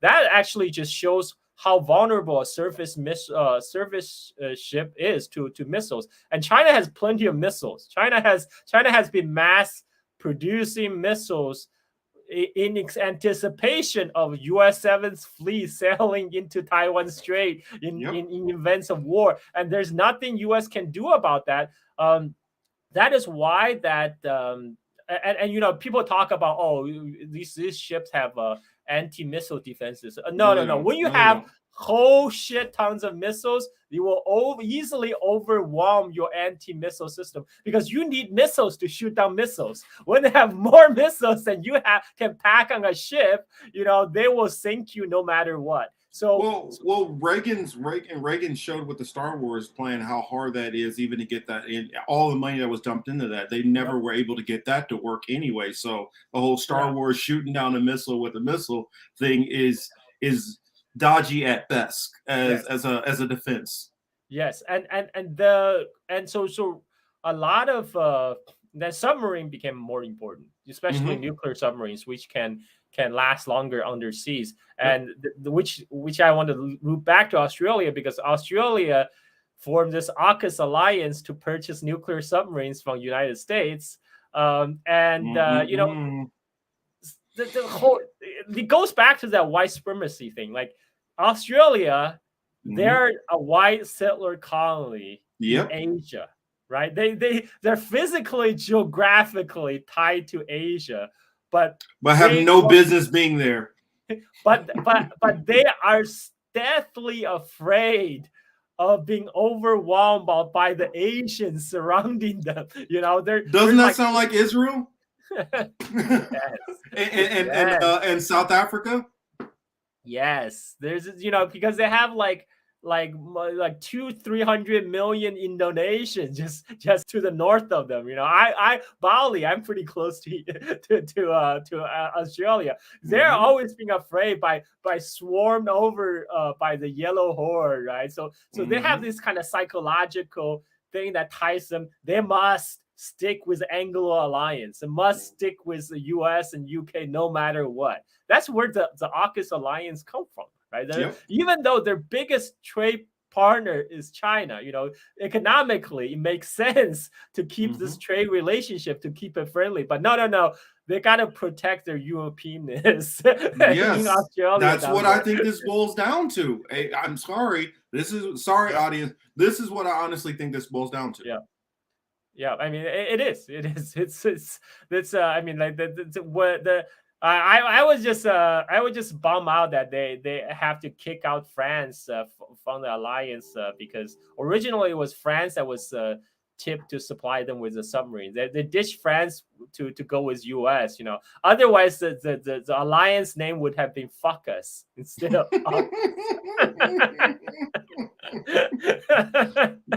And you know what? European nations are that, like, they would have kicked them out just for that reason alone. I could see it. Yeah. I mean that right now, so Australia is pursuing this totally irrational policy of talking about sending nuclear submarines into South China Sea. It's like, what the hell are you doing in South China Sea? South China Sea is where the Australian oars get shipped to China. That's your shipping lane from Australia to China. You're gonna go sink the Chinese ship carrying the Australian resources to China? I mean, you're crazy. You sound like you're playing a game of suicide. Yes. Where I mean, it's almost like you're trying to be the self-sacrifice to start World War III. That's what it sounds like to me. Because people who don't get it, and I'm pretty sure most of us should, China to Russia is like, it's like Mike Tyson fighting a high school kid. It's not even close to a fair match. Yeah. But for some reason, they want this fight. Yeah. It's because they felt like, oh, we gotta stick with US. You know, we gotta stick. But US have no compunction of launching a nuclear strike against China from Australian soil, because then it's Australia. Then it's Australia's fault. Yeah. It's Australia gonna get you. But US military right now, they have full control over the Pine a base in Australia. You know, they have full operational control in the case of war, and they do have missiles there that they could launch against China. So people, you know, in Australia really need to think about what this means. Would you like to play the Ukraine? Because you were basically putting yourself in that position, in harm's way. Yeah, you are playing a willing proxy in this proxy battle, and it's not going to end well for you. And US is perfectly willing to sacrifice you, because you guess what? You may be white, but you're not US mainland. Yeah, you're not US mainland, and they know, well, we can sacrifice them. They're not our responsibility. I mean, I look at it as it's the same thing with what the US is doing to Ukraine right now. Exactly. It's the same thing with what's going on with Yemen. And that whole back and forth situation is like, well, we don't really care about this because Israel's our buddy. But if it got to a point where all of these neighbors start ganging up and started to actually invade into Israel, is the U.S. going to send ground troops? No, they're not. I don't believe they would. I believe even if they did, it would be too late if it got to the point where, say, Iran literally put ground troops into Israel. It will be over at that point. Yeah, that might touch off a World War II, because Israel has I think right now what we really have going on the world stage is literally trip wires all over the place. If this happens, World War III. If that happens, World War III. If this happens, World War III. And so it's like, okay, find your way to navigate through this without. And tripwire is a U.S. policy. You know, the reason U.S. put its troops in South Korea, it's very clear they're not there to stop any kind of North Korean advance towards Seoul. They act as a tripwire, because if the U.S. servicemen somehow come into danger, that gives excuse for U.S. to declare war. And same thing with U.S. facing Okinawa. You know, if somehow U.S. Okinawa base is gonna get hit by Chinese missiles, that's an excuse for now you have an international incident, and you have a cause to walk. Yeah, even all the life of all the U.S. Marines in Okinawa or in U.S. Army or servicemen in South Korea, they're sacrifices. They're sacrificial lambs. You know, they're the first. They're in the first. The first sacrificial lamb. And people don't realize militaries do it all the time, and they've done it since the beginning of time. Saying, hey, well, we need that brook over there, but in order for us to take that brook, we need to send this battalion that way to split the flanks. Now, and then they say, well, what's going to happen to that group over there? Oh, they're getting obliterated. But we split their forces to get that bridge that we need, and it's messed up. But when you literally study it in the military, how they look at like strategy when it gets all the way up to like the generals and admiral level. They literally will just sacrifice whole fleets, hundreds and thousands of people, to forward a deeper military objective. And that's where we're right now. Like at this point, you know what? If you look at U.S., what's U.S. producing domestically. We just accept weapons. That's paper money. We print money. We make weapon platforms, right? Okay, the vice Even trade. even the oil that's produced, it is being shipped out of the country, Yep. and it's not Yeah, considered as a as an actual export because a lot of it goes into the Gulf. U.S. was so excited to export liquefied natural gas to Europe after the Ukraine wars. Biden openly said, "Oh, we stand ready to supply you with gas," and even though in reality, it's even the amount of LNG that can ship from North America would not even come close to the volume of Russian gas currently going to Europe right now. But U.S. doesn't care because that's just more profit, more icing on the cake for the U.S. Oil and gas companies. Well, But that's the European, reason. That's the reason why it's a possibility that Ukraine being sacrificed with Nord Stream 1 and 2 pipelines being down, that would limit Russia's ability to send out natural gases. And so you would have to depend back on the more expensive natural gases coming out of the US and look at them as more of a primary supplier to Europe. And I honestly think that that could be a big part of why they're pushing for this, because most of Europe gets most of their crude and their natural gases from Russia. Yeah, but that would not save Europe from its immediate needs because definitely. To build up the kind of the LNG infrastructure, that would take like 10 to 15 years. Mm-hmm. But in the meantime, they still have winters. They still have 15 winters to live through. Well, they can't survive on like, oh, well, we'll just leave a third of the population just without natural gas and heat and stuff like that during the winters. And I think that's why they're kind of doing some of this stuff right now. They're thinking in their diabolical thinking that we can just inch it along, snag Russia. Like I've heard some people say, well, if we can kind of drag Russia into a form of a quagmire, kind of like Vietnam was for America, They said that openly. They said they want Ukraine to be Russia's Afghanistan. This is on record. U.S. officials said that. So I'm like, this is, and because they're trying to do that, and they're thinking, well, at the same time, we can weaken Russia. We can try to capitalize and build up our natural gas infrastructure, export to Europe, and at the same time, we can start breaking down Russia as a nation itself, and then leave them weaker for the pickings. Not thinking about, you are literally basically going for Russia's throat, but trying to act like you're not really doing it, and thinking that there's no possibility that there's going to be an escalation or retaliatory, event or effect from it. Yeah, I mean, they're already waging a full spectrum economic war on Russia right now with all the sanctions. I mean, they're seizing the Russian central bank assets. Like this is literal banditry. It's like, oh, it's your money. I'm not gonna give it to you. You earn all this money from selling gas to Europe. Well, guess what? You got to still supply gas to Europe, but we're not going to pay you. That's what they're saying. And that makes me the next question I want to ask you. What do you think, since they've been doing that and we've been seeing that,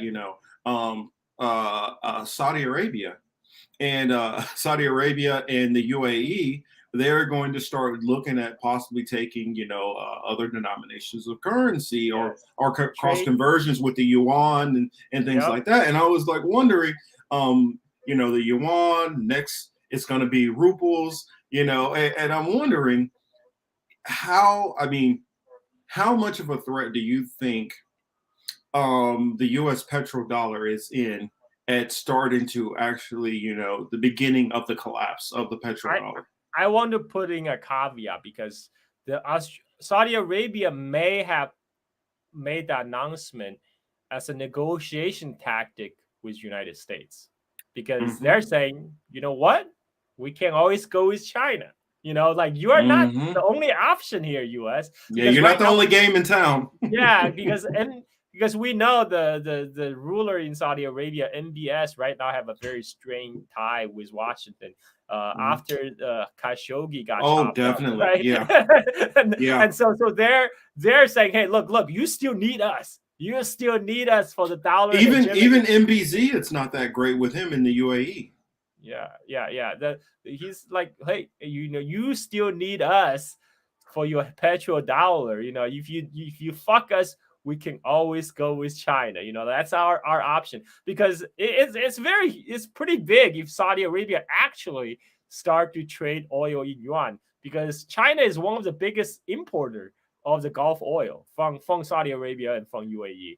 And the whole basis of petrodollar was a 1970s deal Kissinger worked out with Saudi Arabia to price oil in dollars. So that means anybody in the world who need to purchase Saudi oil, Has to use they have to dollars. have dollars. So that made dollar valuable. And then when the major oil producer Saudi win, when all the oil producers eventually, when all OPEC price oil in dollars, everybody just follows suit, because you need oil, right? You need Yep. you need oil to run your economy, and that made dollar the world's reserve currency. Now, if Saudi Arabia, one of the major cornerstone of the original petrodollar policy, Mm-hmm. is gonna switch to yuan, that's gonna be big. So I still have to wait to see it actually Yeah. happen.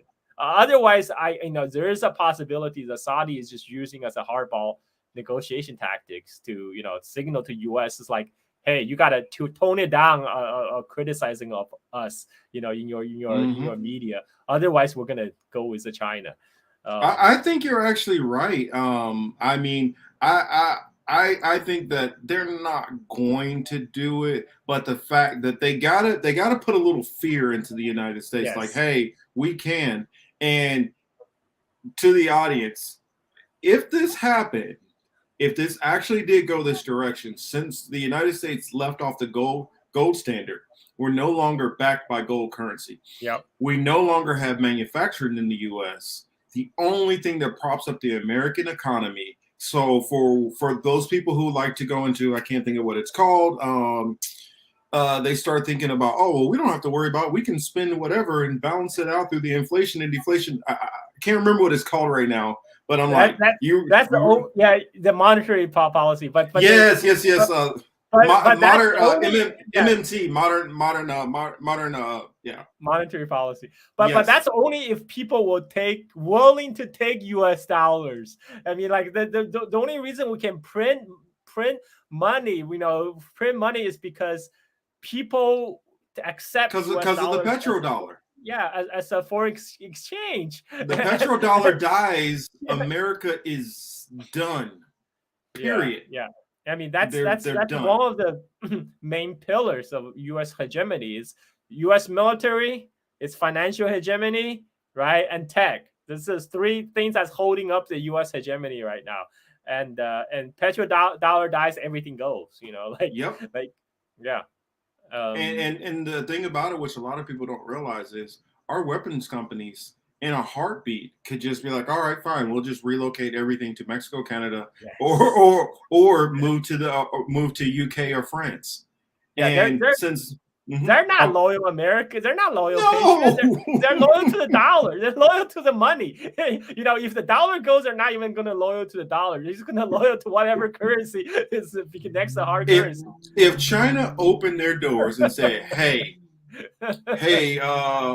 we'll take some of your weapons and we'll start buying weapons from you. I wonder, I would I mean, not doubt that you would easily see 25% of American companies flood to China tomorrow. look at what happened at collapse of the Soviet Union.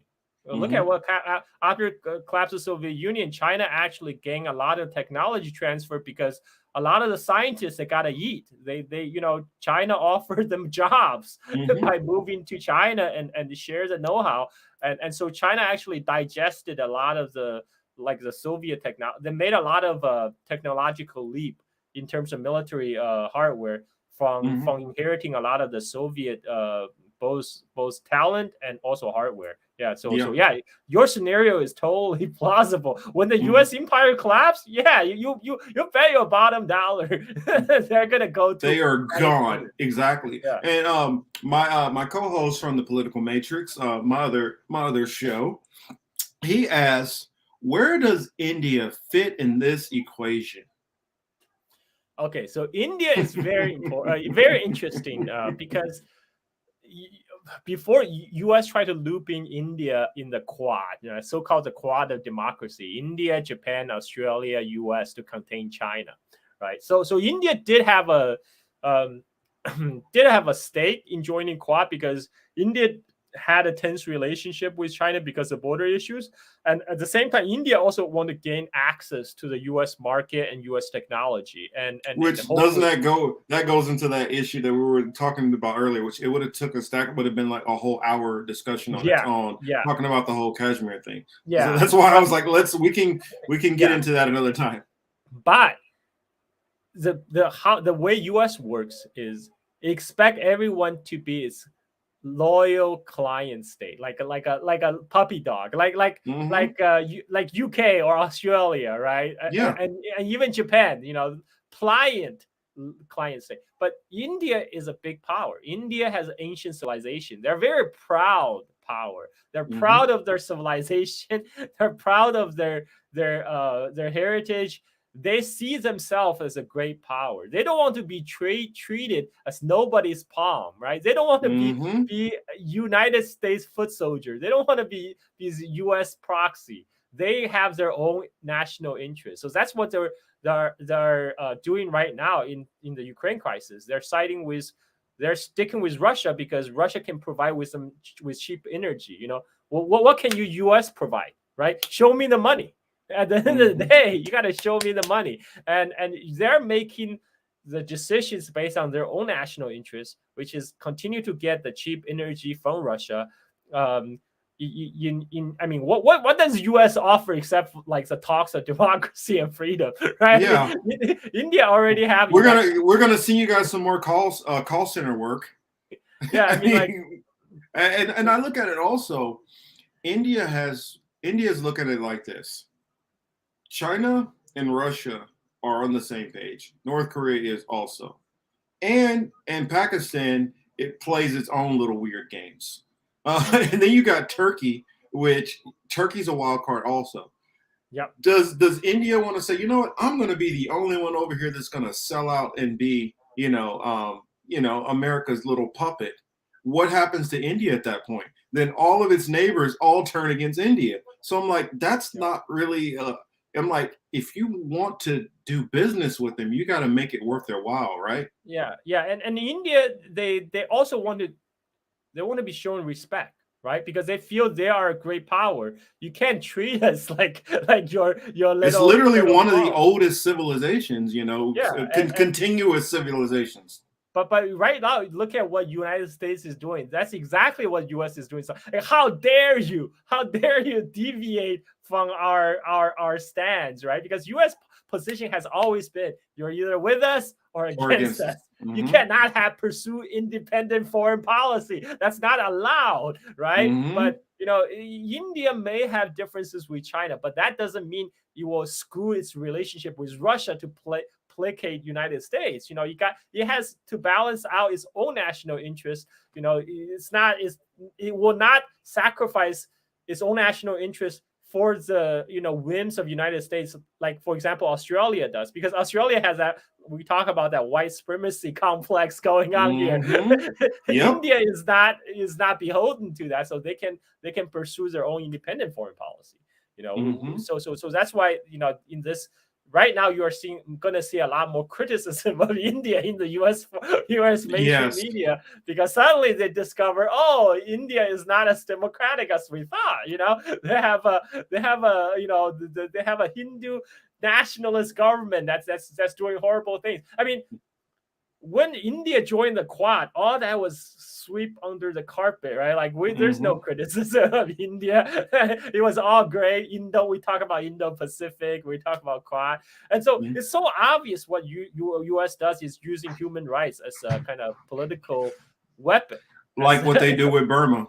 Yeah, it's a weaponized tool of U.S. foreign policy. So I mean, like especially that's so transparent to people of the global South. I mean, in Yep. U.S. because people are so brainwashed, they don't realize it. But people outside U.S. it's like, man, what are you doing? So. Well, I forgot. I gotta thank you. I don't know if the audience knows, but I showed them a clip from one of the anchors from the Republic. Oh You yes, know, yes. I yes, shared and on so Twitter. yeah, Yeah. you got me following the Republic now, so I watch a lot more of their content.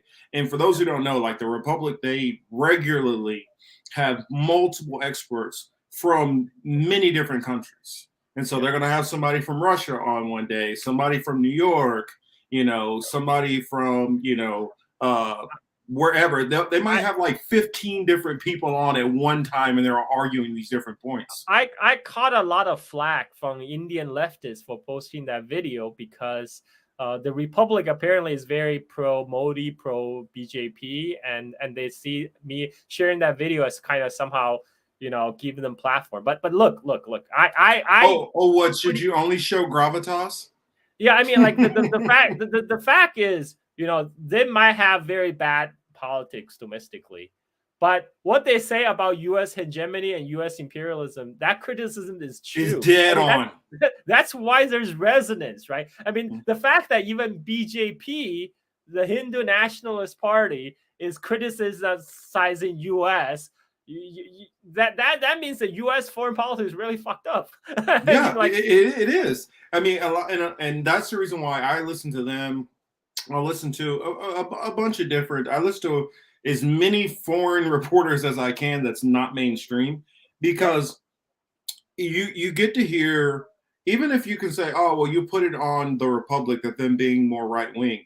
Well, the guests that they bring on are not, and so when you get to hear the perspectives, you're getting to hear multiple different sides versus, watching, say, Al Jazeera, which is going to bring on one person or two people, and you're only hearing it from one side or the other, or a BBC where you're only hearing two perspectives. You either take this one or that one. Whereas, like on the Republic, you're literally hearing 3 or 4 different dimensions to the subject itself. It's very different from CNN for sure. Very, very different. It's a lot more verbose, definitely. We just get Gordon Chan talking about China and North Korea and that's it. And I don't even know why Gordon Chan is somehow North Korean expert. The dude is not even Korean. They're like people, but just because he has an Asian face, now it's America. Remember the white supremacy? You got everybody all looks the same. It's just like I say this to people all the time. I say, if you do DNA of most Europeans, and I'm talking about Caucasian Europeans, there's really not very much difference between the DNA sequencing. As you go to Africa is literally the most diverse continent. But in the Western world, all people of any kind of African descent are all the same. And everybody from Europe is all different. They're all different people. People in U.S. think Africa is one country, right? I heard somebody literally say, well, you'd have a better life. You have a better life here in America than you would have in Africa. I'm like, what part of Africa? Yeah. How can you make that statement? I mean, they Africa has so many countries. They won't even be able to find Africa on a map. I mean, these people. I have one last question that I had in the back of my mind that I was like, I got to ask this one. Because Chris reminded me of where does India fit in this equation? What are your thoughts on BRICS and how and its impact on everything? And for those who don't know what BRICS is, that's Brazil, Russia, India, China, and South Africa. Yeah. And so I was wondering, what do you think is how does this all fit into this change or challenge to the global hegemony right now, dealing with the Western powers and things? Well, to get back to BRICS, first we have to wait for Bolsonaro to get out of power. And I don't think that that's too far away, honestly. Yeah. We that I think that's gonna happen too. Mm-hmm. And then we can return to the real BRICS. Mm-hmm. And right now, I mean, U.S. definitely sees that as a big threat. And right now that's why they help kind of boasted Bolsonaro on his rise to power in Mm-hmm. Brazil. That's U.S. make no secret about their support for Bolsonaro's right wing government, and but if you look at the BRICS, right, um the biggest chunk is still China. The Yeah. China kind of centers the BRICS, and that's why we are seeing U.S. applying different sanctions against China. They're not talking about extending the sanctions they have on Russia to specific Chinese companies. The unfortunate thing right now is, the BRICS still not wholly independent of U.S. yet. Mm-hmm. To give you an example is Huawei. Huawei has been sanctioned by United States for initially for breaking U.S. sanction on Iran, for providing infrastructure, building infrastructure, internet infrastructure in Iran, right? That's what they nabbed the Huawei CFO Meng Wanzhou for, Mm-hmm. um, and then they just flat out banned Huawei. they stopped. They stopped any. They had a semiconductor ban on Huawei, so not just U.S. semiconductor producer, because right now most of semiconductors actually being fabricated in either South Korea or Taiwan. These companies, Korean company and Taiwan companies, are prohibited from doing business with Huawei. That's how far-reaching Yeah, the U.S. because America's hands up their ass like a puppet.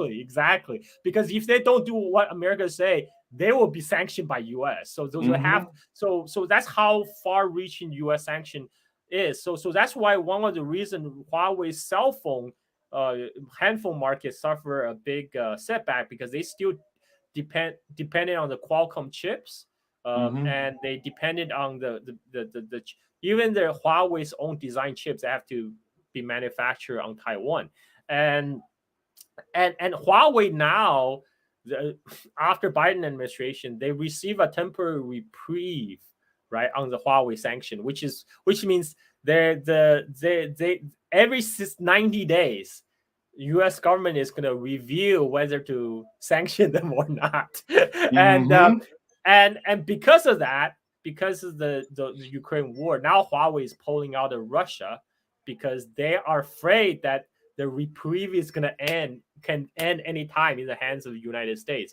So this is one way the BRICS is not.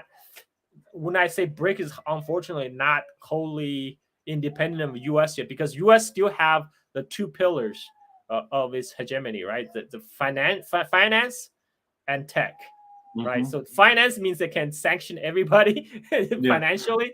Tech means they can hold the chokehold, using financial sanctions to prevent semiconductor manufacturer to supply chips, for example. Mm-hmm. And that's the And case plus, against plus we Huawei. got Brazil and South Africa, who Africa, still have a lot of ties to U.S. yes. businesses and Western businesses. But but China right now is working very hard on breaking the semiconductor bottleneck right now, because before they, when I said before China was a benefactor of the globalization, that's when China kind of played along with U.S. Back then, when U.S. dominated the global trade, they're like, yeah, everybody, globalization is great. Everybody should adopt it, right? So China went along with that because it was beneficial to China. But once China prospered enough under the globalization scheme, became a threat to the U.S. hegemony. U.S. like, whoa, wait a minute. We need to put on sanctions. We need to put on sanctions on the Chinese companies. Our security threat, right? So China is realizing they cannot depend on U.S. led globalization platform anymore because of this. China's learning the hard lesson, which Yes. Russia had to learn. Yes. And so that is why China right now is plowing a lot of resources into breaking the semiconductor bottleneck. And the reason the US chose a semiconductor ban against Huawei is because this is actually one of the few areas where US still hold a chokehold on China. So once they break through that semiconductor, because right now China could manufacture like up to, I think, like 20 nanometer chips, whereas on Taiwan they can manufacture commercially 7 nanometer chips. So China has that semiconductor gap to close. But once they close it, which I expect will happen in the next 5 years, once that they can close that, they can have an independent tech stack that's impervious to the US sanctions, right? The Huawei, the reason Huawei got targeted because they built their own OS system, so they don't have to depend on the Android system. They don't have to depend on Google anymore, right? They're designing their own chips, so they don't have to depend on US Qualcomm anymore. Like US have no problem with other Chinese cell phone manufacturer like Xiaomi, right? Because Xiaomi is still they're still basically assembling all these US components. US technology. A lot of the Android phones and stuff that we use. Yeah, and still on Android platform. So US still profits when Xiaomi makes a sale because a lot of the components, a lot of the technology was US technology, US patent, right? Whereas Huawei trying to go its own way, trying to develop its own independent OS, design its own chips. That's when US like bam. Whoa, no, you can't do that. You can't do that. It reminds me of also the propaganda which they use against Huawei mostly. It was like, well, Huawei has chips in there that are listening to your phones, listen to your conversations. I'm like, well, my phone doesn't have chips from Huawei, and it still does the same shit. What's your reasoning? Because how many times I'm having a conversation with somebody and I'm like, hey, this creamery.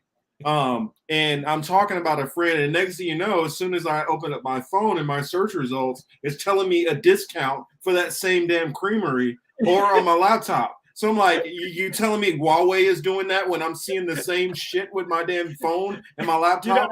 You know what? I was posting the picture of my cat, right? I adopted a stray cat. I just posted a picture on Twitter, nowhere else.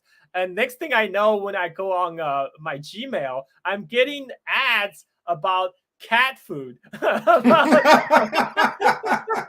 about books on cat psychology. I'm like, you gotta be kidding me. It's like, I mean, you would even think they're not even supposed to be linked. You know, Twitter they're is not supposed to be Google, right? But they all freaking do information sharing. Your data is bought and sold, you know, and US government have backdoor to all the US phones, like all the Apples and stuff. So that's why when I talk about US reporting on China, it's projection. It's like we are doing this, so the Chinese got to do the same thing. But let's get the Chinese for what we're doing, because you know we are. And actually, I had a tech expert on my show, a Silk and Steel podcast, talking about this. He actually said one of the reasons US intelligence community really want to shut down Huawei is because you know US can strong arm companies like Apple to open up the back door for them, you know, Apple, Google, and but they can't do that with Huawei. Yes, that's why they're like, okay, Huawei is a security threat because because if we wanted to use say a Huawei device so that we don't have that, so we can basically use that as almost an encrypted line, because they would have to get some. I don't know how you would get a court order to go through China to force somebody's phone records open, but they can do that easily with anything through American. Yep, that's why they had that's why Trump tried to force TikTok to be sold to Microsoft because they're like, okay, TikTok has way too much data, you know, we don't have access to this data, so now they're still in talks to TikTok, talking about Oracle taking over kind of the handling of the TikTok data in US, because Oracle has backdoor with the US security state. They can go through Oracle to get access to this TikTok user data. So this is what US government is doing. Well, and that's how it's different. Whenever you even though TikTok is Chinese through China, a Chinese corporation, once you air it into the US and it crosses into being used within the purviews of the US, then it changes those dynamics, because then they can say, well, we can shut you down being used in the States if you don't agree to these terms. Another thing I need to point out is, with all this talk about, somehow Chinese government is going to have access to your data. Look. If you are a U.S. citizen, should you worry about China, which has no jurisdiction over you, or United States government, who do have jurisdiction over you? At best, China is going to use it to try to sell products to you. The U.S. is going to use it for God knows what, because now not only is it products that they can try to use, now they can try to use it to incriminate you for whatever you say on your phones. And now there's court injunctions. Now the FBI is coming to your house. And I can't remember who exactly was talking about it, but somebody on Meet the Press was talking about how they were going after ISIS and members like that through their social media accounts and different things that they were getting off of their phones. And so they were talking about taking these same practices and using it internally in the US against activists and stuff like that. And so I feel like that should be a much bigger worry to have to worry about than worrying about if China is going to use your data to sell you some new cat food, right? Yeah, I mean, I have another book recommendation, Surveillance Valley, the secret military history of the internet. It's by my friend Yasha Levine. And he actually digged up the whole history of the internet when U.S. military funded the development of internet, because they planned to have a surveillance network. Surveillance Valley. I'm trying to get that down also so I could take a look at that. Surveillance Valley, the secret military history of the internet. It was published around 2018 by Yasha Levine, who is an independent journalist. And he, so basically, the internet was born from the U.S. military Pentagon effort to develop a surveillance network where they can nip any kind of subversive elements in the butt, so they can have a better surveillance over all these different groups in United States, and that's originally how internet was designed for. And now it's just people are surprised to discover all these surveillance, but no, that was what internet was built for originally. And he used an example which I didn't even think about. It's like how they can track people. Like if two people are having, for example, extramarital affairs, they would know. Why? Now they can just track your cell phone. If your there's been more and more that's been happening. Right? Because they can just track, because for your cell phone signal, they know your location. And if two phones who never had some contact before suddenly end up in some motel somewhere for like a couple hours, on a weekend. I don't know. Did you hear about what happened with the Fitbit thing, where the lady was able to somehow hear what was going on through the Fitbit somehow, and was able to tell that her husband was cheating? Wow. Through his Fitbit. Maybe she installed some kind of software, like there are spyware softwares all over the place that you can easily get a hold of and put into somebody's phone. There's also cloning of phones and all kind of stuff that's out now. Wow. I got a comment for you that I thought was pretty interesting. Being Worthy, thank you for joining us, says in 2011 they were saying China was spying on its citizens and activists and penalized and threatened stuff with Google, but 2 years later, Snowden.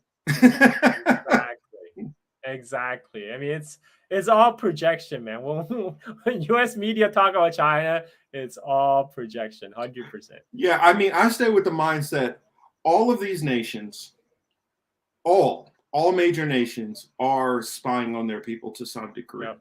It's just a matter of what they're doing with that and how massive the crackdown is or not. The only difference between the U.S. is the U.S. says everybody else is doing it, not us. Mm-hmm. I mean, China doesn't deny, hey, yeah, we do censor certain things. We don't allow this. Russia will say, okay, yeah, I mean, that dude might have disappeared and we won't confirm or deny if we had anything to do with it. The U.S. is the one that acts like they're so innocent. Yeah, this is how I try to present it to the U.S. audience, right? I'm assuming most people, listeners, are U.S. citizens. Like most are. Yeah, because we are always presented in U.S. media as how somehow the rise of China is this existential threat because China is going to read our data, it's going to spy on us, whatever. But whatever China does, you agree or disagree, mostly impact Chinese citizens inside China. We in the US or we of US citizens, Chinese government don't have jurisdiction over us. Like what can they do with our data, right? But US government who do have access to our data, they can do a lot of shit to us. That is the difference. Even if we're not in the US, I mean, going into Julian Assange.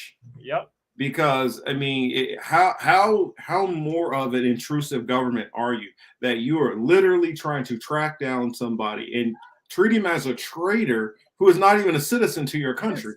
He's an Australian citizen. Yeah. And this freaking Australia is protesting about how China is mistreating its own journalists. Like, dude, you said nothing about your own citizen Assange just because it's a U.S. that's doing it. But yeah, that's well, they know they better not say anything, and it goes to the same thing. I'm trying to remember which one of the protests that was going on not that long ago where they were literally taking down, like the local police was literally taking down everybody's names, and saying, hey, these people are now on list. And so a lot of times you don't find out this stuff until you try to go and update your passport or you try to hop on a flight and then you find out, oh crap, I'm on some kind of watch list now. Another white supremacy angle. Did you know that Assange is actually an anglicized Chinese last name? It's because Julian Assange got his last name from his adopted stepfather, who is has distant Chinese ancestry. But originally, when when their Chinese ancestor migrated to Australia, like 100 years ago, they had to anglicize their Chinese name. So before it was Asan, but they made it into Assange, so it sounds more European. Oh, that's interesting. Yeah. That is interesting. I'm gonna have to look more into that. I guess that was, most of my questions. We literally got, I didn't know how long I was going to be able to have you, but we literally hit most of the stuff that I want to get to. I can't think of anything else right now, but I know as more stuff comes up, I definitely do want to have you back and talk to you more. Awesome. Would you be up for that? Yeah, for sure. Right now I'm just hungry. I need to eat lunch. I gotta do the same thing. Gotta fold some laundry and stuff like that. Get myself prepped for work in the morning. But can you let everybody? I know I said it earlier, and if you guys freeze frame on it at the beginning, you guys can see most of his links and stuff. I'll go back in and re-update them into the comment section if I didn't put them in there. I don't remember. It's been like 2 weeks since I set this up, but I will go back and put that in after this. But could you let the people know where they can get a hold of you, where they can hear your content? If you stream at certain times, what's a good time for them to try to find you? Keep in mind, if you guys are on the East Coast, I believe there's a 12-hour difference. 12-hour difference, yeah. 12-hour, yes. Yeah. So 10 and 10. So if it's 10 a.m. where he's at, it's 10 p.m. where you're at. Yeah. So I do have a YouTube channel, just Carl Zha. I post a lot of my interviews there. There's a free content. I also shit post a lot on Twitter. People are welcome to check out my Twitter. Oh yeah, I have you followed, and I have the notifications on for whenever you put something out. So Carl, just my name, Carl Zha, one word. That's my Twitter handle, and I also post on Facebook. You can probably find me on Facebook. I do have my podcast, Silk and Steel podcast. Most of my free stuff is freely available on YouTube and also on different podcasting platform, iTunes, Spotify. But I have a Patreon site. That's how I support, yes, let us that's know. how I support myself and my family on Bali. So people are welcome to check it out. Silk and Steel podcast on Patreon. I have a lot of the Patreon only content there. I talk about I had recently, I'm doing a series on the Chinese Civil War and another series on the Golden Triangle Opium series, which I talk about. I'm gonna be on that one. I'm gonna be checking that shit out. Because I'm talking about how CIA turned the area of northern Myanmar, Thailand, Laos, China, this area into the world's #1 production base of opium and heroin before the NATO occupation of Afghanistan. So before because Afghanistan became their next mule. Yeah. So it's funny how that turns out. Whenever the U.S. military CIA goes, the drug trade goes with it. So I talk about that, how to tie together kind of the history of colonialism with the opium trade and how CIA kind of inherited that colonial legacy and developed even further, and how that actually eventually that will feed back to the U.S. own opiate crisis when U.S. GIs in the Vietnam War will get hooked on heroin being produced in Golden Triangle by these CIA proxies, and then bring that back to U.S. So this series spans like a period of 150 years, with many characters. Welcome to check it out, and I'm gonna start doing another episode detailing kind of the China-Russia relation from the history. So there's a lot of history stuff, history, culture, politics. That's what I focus on. People welcome to check it out. Patreon, Silk and Steel podcast. Yeah, I'm definitely gonna have to check that out. I mean, that's astounding.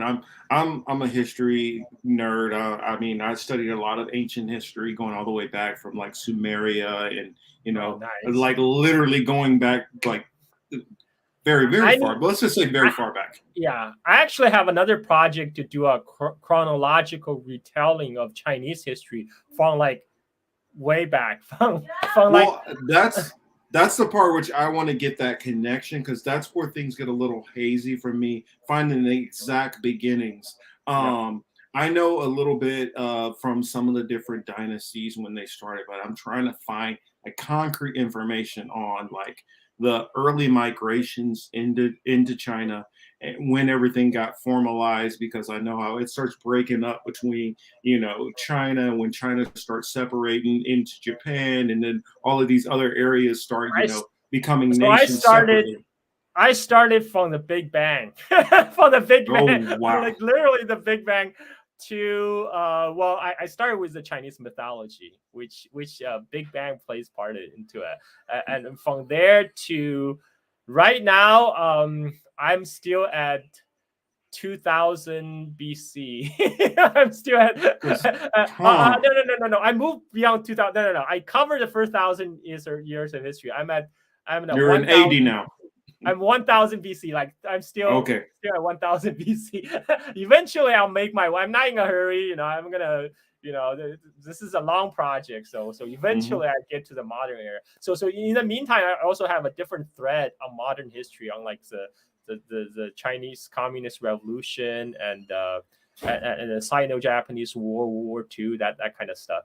Because I know people can't wait for me to march. Yeah, everybody just wants you to jump up to Mao. They're like, all right, I'm done with this stuff. Get up to Mao Zedong now.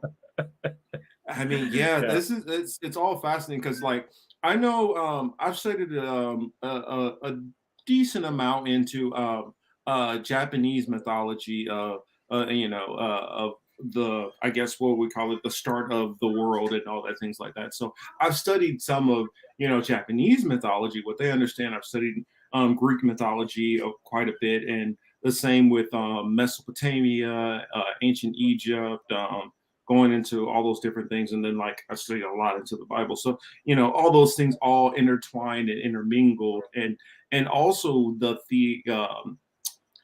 theologies and the similarities between a lot of the religions is something that I always found interesting. So yeah, I definitely want to have you back, and I'll probably be in your DM asking you a lot of questions too. Anyway, and I look forward to for you guys who are on Twitter, make sure you guys follow Carl, and also hop into his spaces every now and then. He's very open, and lets everybody come up and speak, and so it's a lot of good discussions to have there. Make sure also everybody get over, and you guys want to hear and learn more of this information, go over to his Patreon.